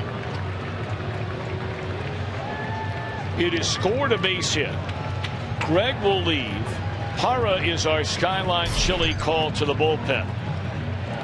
The Reds lead by a run. Cardinals with 2 on and 1 out here in the 7th.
Will wrap up the year against the Islanders, a final regular season game at Nassau Coliseum. Blue Jackets Live begins at 6:30. The puck drops at 7 right here on Fox Sports Ohio. All right, trouble to Bruin. Now this play again with Joey Votto going down on his right side to try to make the play. Brandon Phillips looks like at the very end of this, and he may have tweaked the leg muscle. He had a long walk right after that, walked all the way out into right center field. Let's hope not.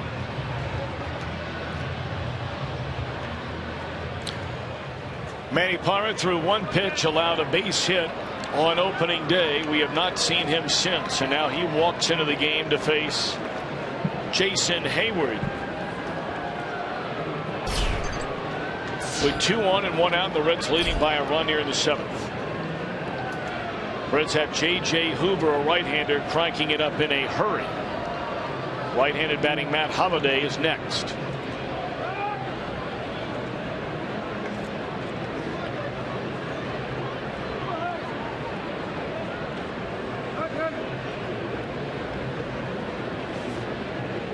Cingrani did not pitch yesterday after working an inning plus in Game 2 on Wednesday night. 0-1 to Hayward, who is 0 for 3 in a game.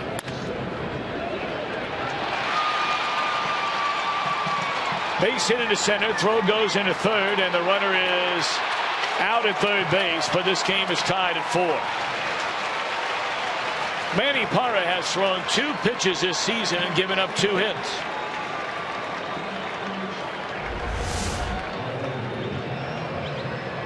Well, he gives up the hit right there on a base hit that goes right through the middle. That's the tying run that's coming around. Billy Hamilton right on the money with his throw.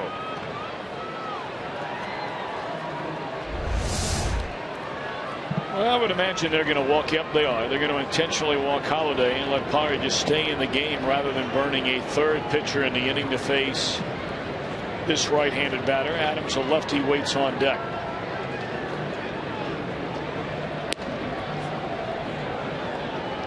Charge a run to Kevin Gregg. He allowed the back-to-back hits. Bad luck hit on the ball off the bat of Carpenter, but a hit nonetheless.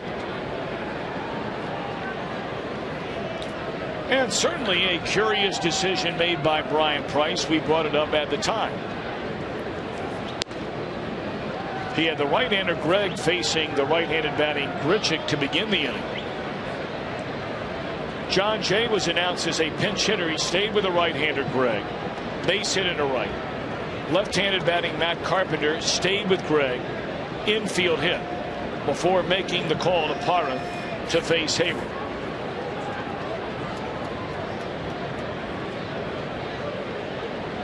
And it won't be Matt Adams, or it won't be Matt Adams after all, it doesn't look like. Cardinals are going to go to their bench and bring back a player that we've seen many, many times before. Arizona Diamondback. Third baseman, you saw him for quite a few years. Tom, we saw him the last couple of years up there in Milwaukee as a part-time player and a very dangerous hitter if he gets his pitch. Well, he's not going to face Manny Parra.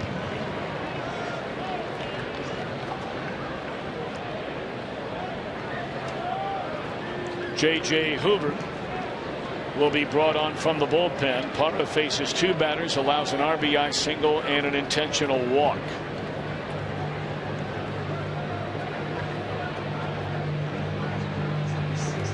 4-4 game. We're in the 7th. 2 on, 2 out. Back in a moment.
property of the Cincinnati Reds and may not be reproduced or retransmitted in any form. And the accounts and descriptions of this game may not be disseminated without the express written consent of the Cincinnati Reds. Following each and every Reds game right here on Fox Sports Ohio. Stick around for Reds Live, brought to you by Performance Kings Honda. We'll break it all down right after the game. Well, the Reds bullpen has surrendered a run here in the 7th inning, and the Cardinals are still batting in a 4-4 game. Mark Reynolds off the bench. Tremendous power. Facing right-hander J.J. Hoover. And that's what he does. I mean, he sees it and he lets it rip. And he's got a good chance of striking out.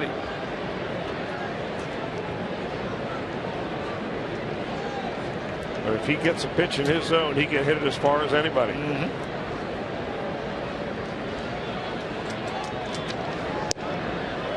Good pitch here by J.J., who threw the ball so well here on opening night. You may remember it was opening night a year ago. He got his only one of the year, then he lost 10 in a row. Well, he got the opening night game victory here on Wednesday. No reason to throw a strike here. Reynolds 20 or more home runs in each of the last 7 years. Originally drafted out of the University of Virginia by the Diamondbacks. That's an odd line right there. Yep. 196, 22 home runs, and 45 driven in.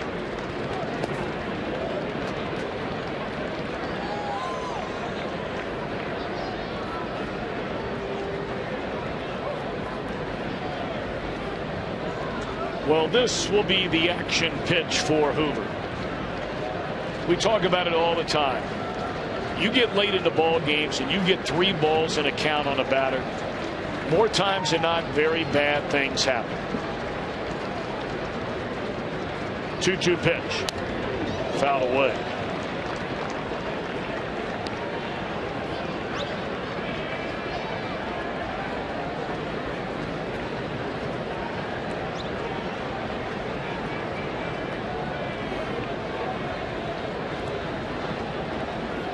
Hoover trying to strand a pair of Cardinals and send it to the bottom of the 7th in a tie game, and he will. J.J. Hoover strikes out the pinch hitter, Mark Reynolds, to end the inning.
A couple of runners on base. He holds the lead at 4-4, and that fastball that he throws right by Reynolds in the top part of the strike zone is our flamethrower, brought to you by Cholula Hot Sauce.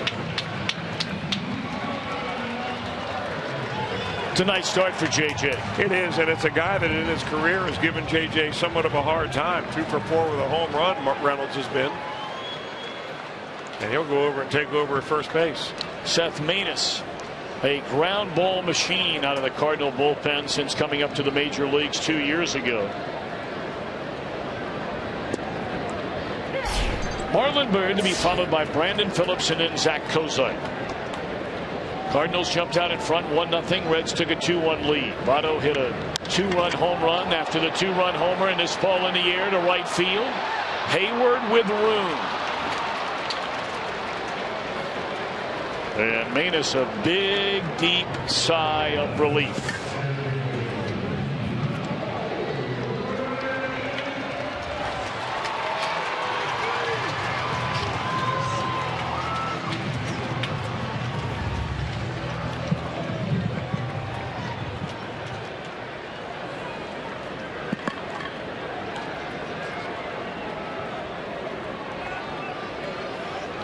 Brandon is lined to center and grounded out to short.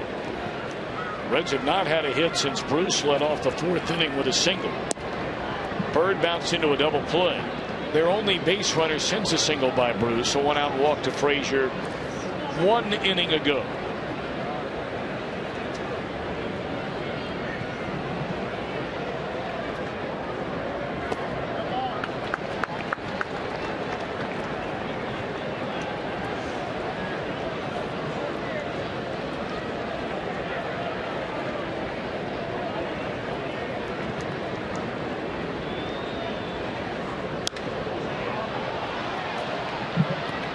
Ran in on Phillips' hands, and he pops it up to Reynolds. 2 up and 2 down.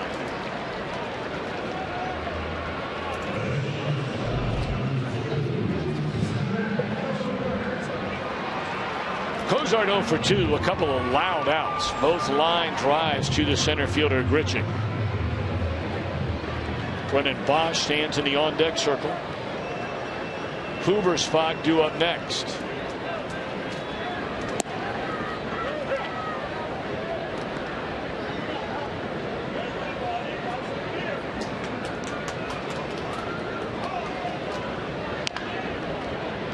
You have right-handed batters in Peralta, Molina, left-handed hitter, and Wong coming up. And when Brian Price made the 3rd change of the inning on the mound to bring in the right-hander Hoover, he did not double switch. And there's strike 3 call. Doesn't matter. Hoover will come back out there, one would assume, for the 8th. We're tied at 4.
The Reds' main man, Johnny Cueto, will go up against really the number 2 man, maybe 1A in that Cardinal rotation. Michael Wacha had the injury last year after the dazzling rookie season.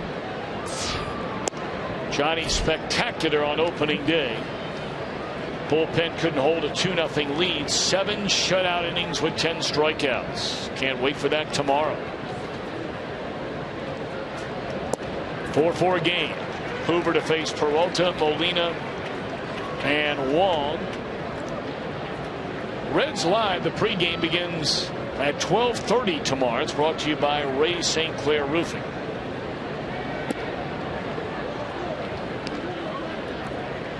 Four runs, 8 hits for St. Louis. 4 runs, only 4 hits for the Reds. Joey Votto, a pair of 2-run home runs in the game, accounting for all the Reds' runs. Ooh, how about that bending? It's a knee locker.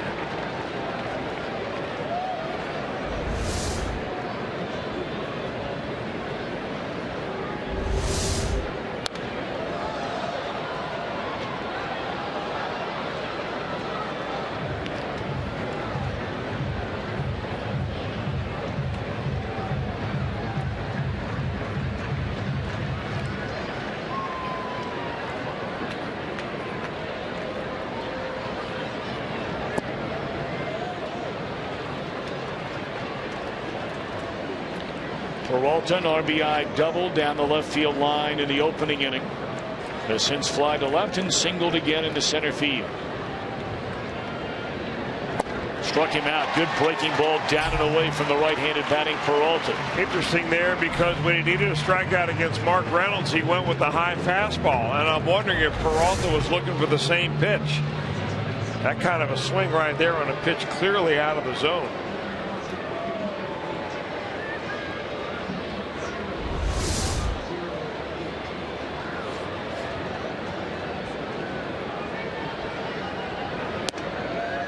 One away for Molina, 0 for 3. A pair of ground balls to Frazier at third, and then with a runner at third, 1 out in the 6th. Molina struck out against Jason Marquis.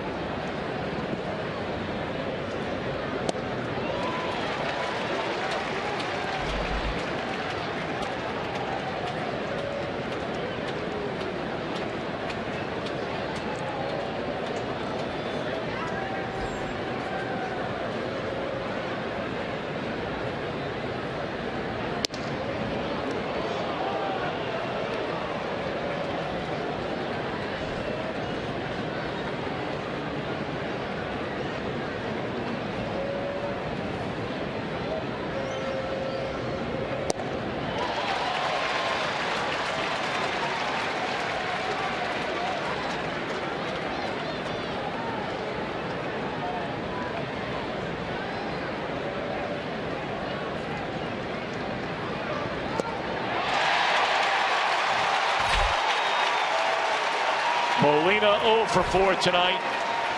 Hoover blows him away with a high fastball. That's 3 strikeouts in a row for JJ.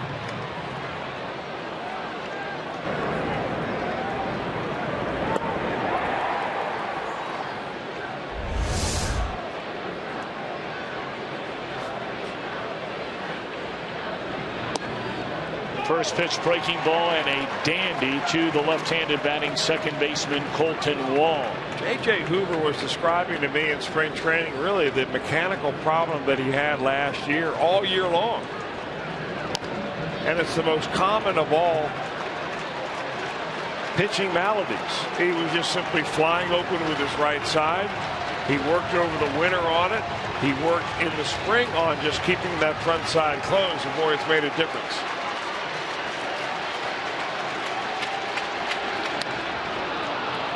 What a piece of hitting there by Wong. Just shot it down the left field line on an 0-2 pitch. And he's in with a stand-up double. His second hit in 4 at-bats tonight. He's very quick.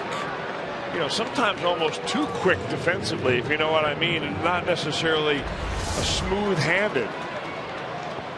But that is some kind of hitting. You're right about that. Right down the line, nearly hits the third base bag. And he's standing on second base, lickety split. And I wonder if Brian Price is asking whether that's fair or foul.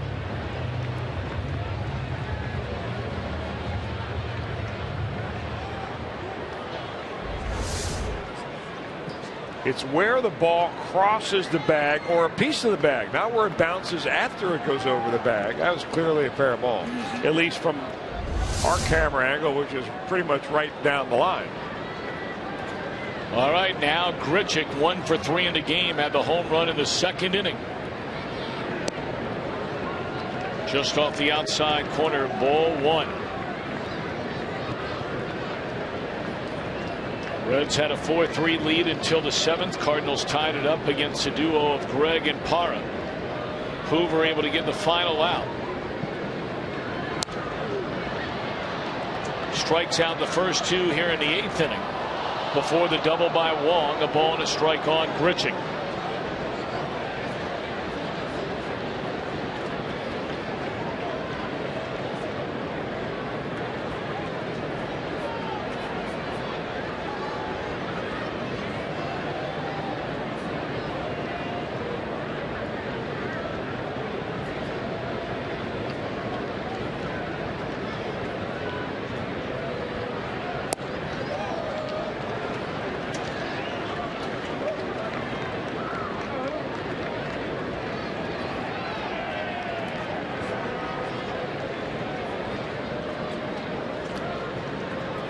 Peter Borges stands in the on-deck circle. That is a pitcher spot due up next.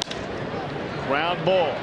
Kozar cuts it loose, inning over. Well done by J.J. Hoover. Well, the Reds have won their first 3 games in their final at-bat. One time that final at-bat was in the 8th inning. Could they do it again tonight?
Sunday cheer on the Reds. They take on these Cards. Arrive early. If you're one of the first 20,000 fans, you get a magnetic schedule and car magnet featuring Reds first baseman Joey Votto, presented by PNC Bank. Come on down to the ballpark on Sunday. Walk away with some goodies. 4-4 game. Reds come to bat here in the bottom of the 8th inning. Hayward came over in Atlanta in the Shelby Miller deal. So too did hard-throwing Jordan Walden. Yeah, hard-throwing and a strikeout artist, but he has a tendency to get wild from time to time. One of the more unusual pitch release points you'll ever see.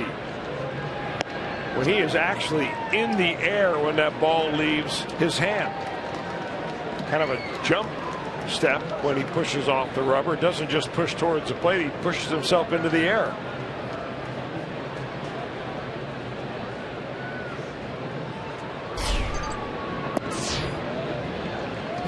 Walden had very good success with the Angels on some good teams. That's what we're talking about right here. Look at the daylight. Maybe not quite as dramatic from that angle, but from the side you watch him and you can see daylight under both feet as that ball's coming out of his hand. I've never seen it like that before. No. Now, he was tremendous with the strikeouts last year. 50 innings, 62 strikeouts, but he also had 27 walks, which leads you to think if you can be a little bit patient, you can work your way on base.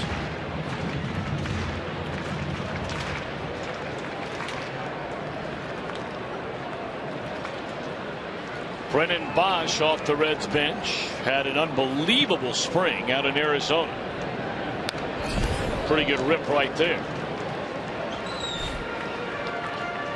Walden traded to Atlanta prior to the 2013 season despite some excellent years for the Angels.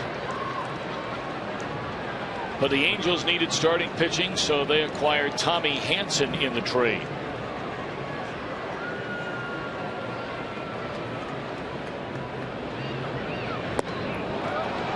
Gone swinging Bosch to begin the 8th.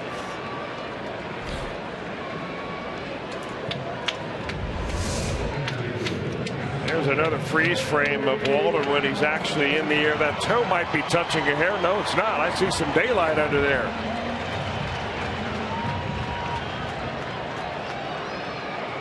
I'm not really sure how you teach that.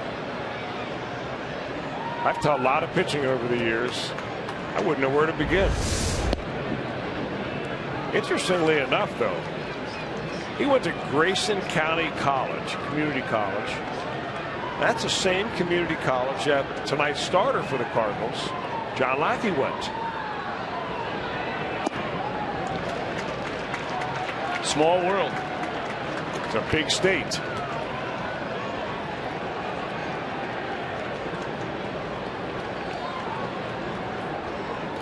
Billy trying to make it happen here in the 8th inning. 2-0 the count on Hamilton. 3-0. Now let's not forget on opening day. It was the 8th inning with 1 out and nobody on when Hamilton reached with a base hit. Votto singled and then Frazier homered. And Hamilton has reached base with 1 out here in the 8th inning, and he's getting ready to turn on that engine. Joey in the 1st inning with Hamilton aboard. Skips off the top of the fence. Goodbye. In the 3rd with Marquis aboard. Left center field again. Same result.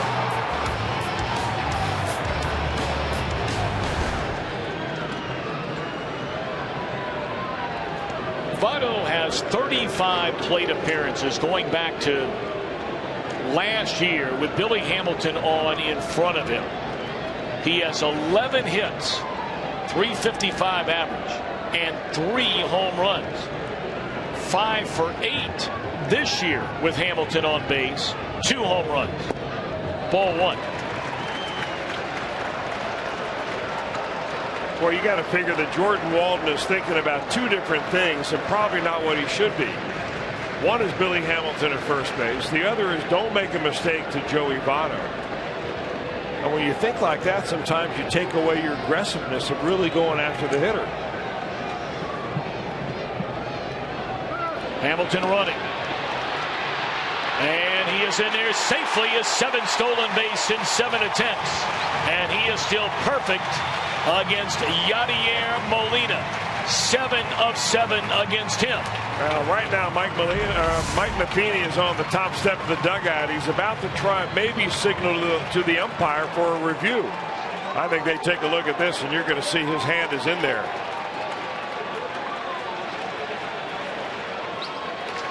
Yep. Boy, what a great shot. Well, now they're going to intentionally walk Votto. Why not? They've seen enough from him tonight. They're going to make somebody else beat him.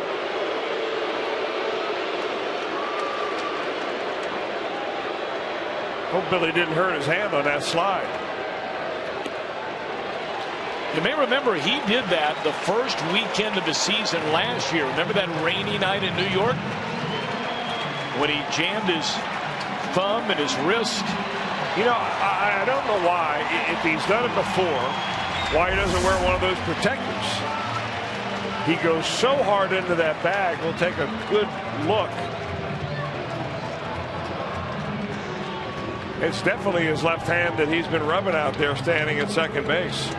Looks like he gets his index finger and his middle finger on top of the bag, but his ring finger and pinky finger underneath. It was the finger he injured last year, that first weekend of the season, trying to steal in New York. And you got to hope he's all right. All right, money time.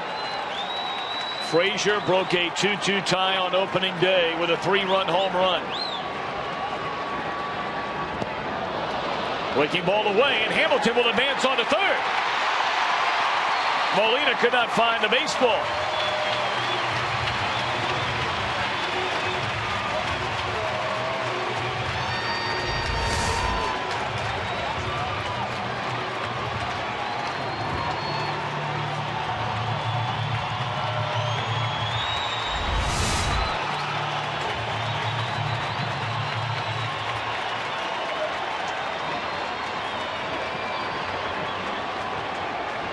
So now Frazier trying to find a way anyway to get Hamilton down the line from third. 4-4 game or in the eighth. Another pitch in the dirt. Votto will not advance.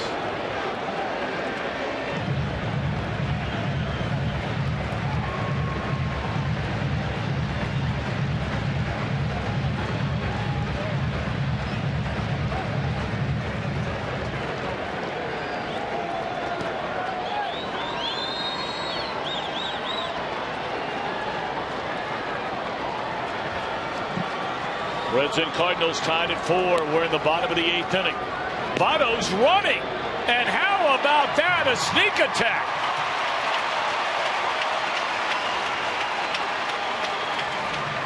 Well, Votto's doing it all.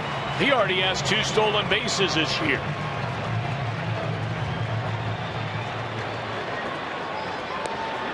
Now the Cardinals will bring their infield in. That stolen base by Votto, of course, takes away the ground ball double play. 1-2 to Frazier. High fly ball. Hayward, a good arm and blazing speed at third. Here comes Billy. Here comes a throw. Reds lead.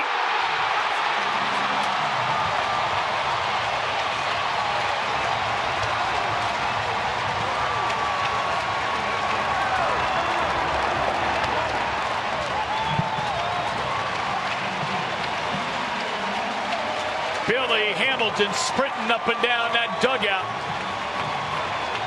after easily beating the throw from Hayward. And the Reds lead 5-4. Boy, I don't think there's another player in baseball you'd rather have at third base, 1 out, and you stand up at the batter's box. That ball was a very shallow fly ball to right field. Hayward did everything he could with a good, strong throw, and it wasn't even close. Well, remember, we saw Hamilton score against these Cardinals on a pop-up to the infield. That's right. Caught by an infielder. And look at that. This is no contest. Ball's not even arrived before Hamilton has his left hand on the plate. 0-2 to Mesoraco.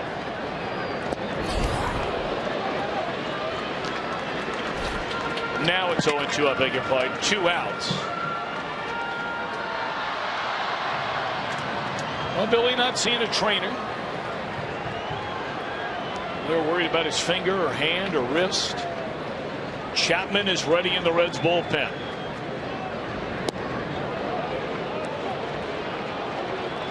Mesoraco really feeling for it right now. Seems to be lunging at almost every pitch, indecisive. Hitters will go through that. 1-2 to Devin.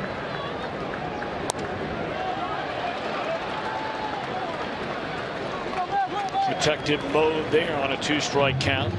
Able to foul it away. That's it.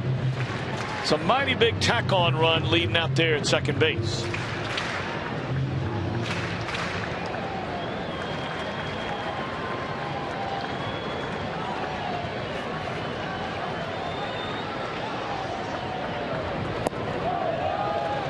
Two and 2 on Mesoraco, who is 0 for 3 tonight. 2 ground outs to the left side of the Cardinal infield and a fly ball to center in the 6th. The Reds get a run without a single hit in this 8th inning.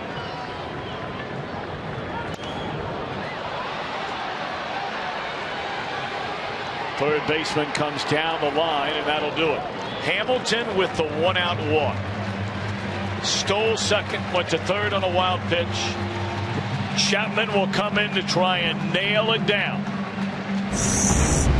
On the fly ball to short right, Hamilton going all the way.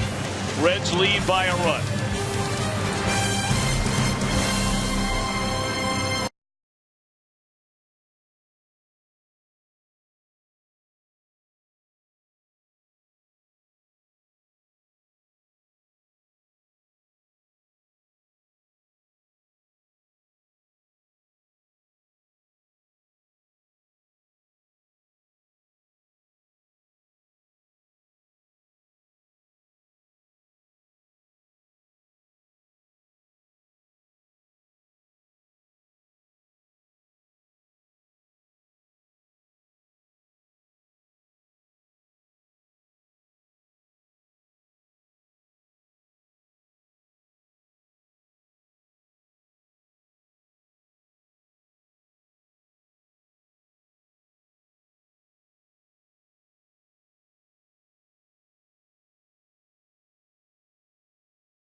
Reds come up with a run in the bottom of the 8th inning. They have won each of their first 3 games this season in their final at bat. 8th inning on opening day, 9th inning each of the last 2 days. And now bottom of the 8th inning, and it's up to Chapman to record the final 3 outs to nail down this 5-4 lead. He has been lights out already this year, a win and a save. And has pitched in each of the first 4 games of this season. They did have the off day following opening day on Monday. Peter Borges will bat for Walden. Boy, and if you're Mike Matheny, Walden doesn't allow a hit, but perhaps what might become the ultimate sin for any pitcher in baseball, walking Billy Hamilton. I guarantee you they went over that in the pregame meeting. Hey, how about John Lackey walking Billy Hamilton to start the bottom of the 1st inning, come around to score the 1st run.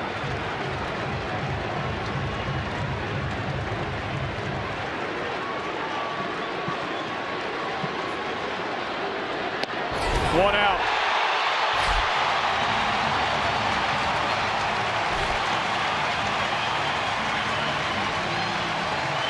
If there has one guy that has brought his A game against the Cardinals, and you can't say that about the Reds overall as a team, but for Aroldis Chapman, oh my, the numbers are sick against St. Louis.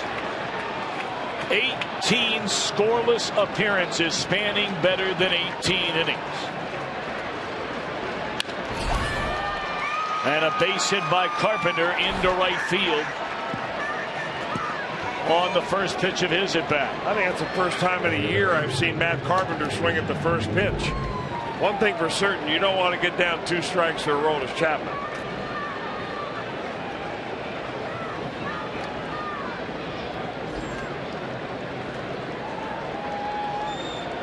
So dangerous Cardinal lineup. Lefties, righties. And we know the Cardinals will compete. There is very little debate about that. Strike 1 to hit.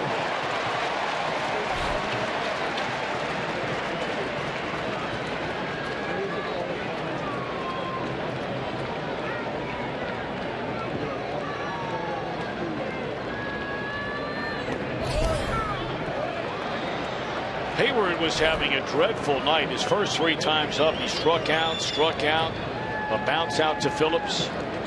But with his team down a run against Manny Parra in the 7th inning, he drilled a single into center field, tying the game at 4.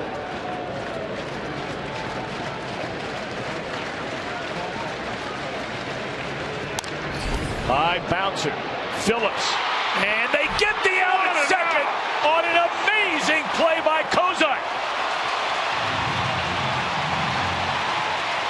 Phillips leaps in the air, feeds it to Cozart, who snacks it with his bare right hand. The best defensive team in baseball a year ago, and they're at it already again. These 2 guys are like a couple of magicians. Phillips had no choice but to get rid of it as quickly as he could. And somehow Cozart has the wherewithal to watch the ball, get his foot on the bag, and get that important out. No wonder this crowd is on its feet. What an incredible play, and the Reds have already made better than a half dozen of those through the first 4 games. 1 more out to go. Matt Holliday has walked, grounded to third, had the infield hit in the 6th inning, through an intentional walk in the 7th.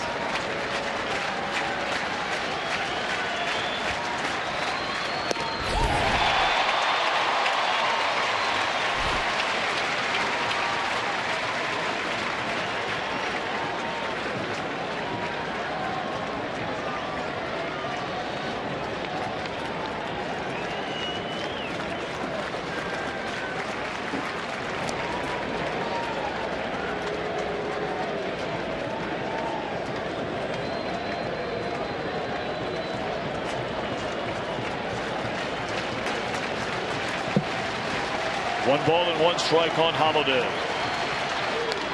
Fouled out of play. The Reds lost 38 one-run decisions a year ago. The most in all of Major League Baseball, 38 of them. They're trying to win their 3rd straight one-run decision here in 2015.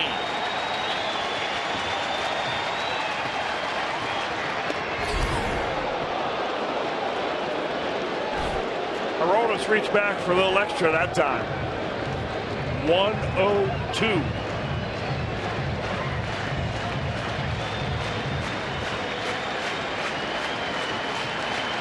Two and 2 to Holliday. Good night. Good night. Good night at 101.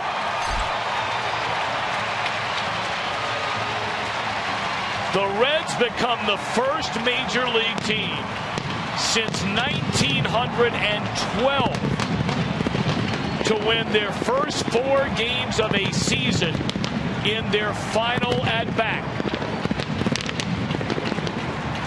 Chapman, oh my. And Billy Hamilton in the bottom of the 8th inning won this game with his greatest asset, his speed. A walk, a stolen base. Most runners don't advance to third on that pitch in the dirt. very few, if any, others score on that short fly ball to right.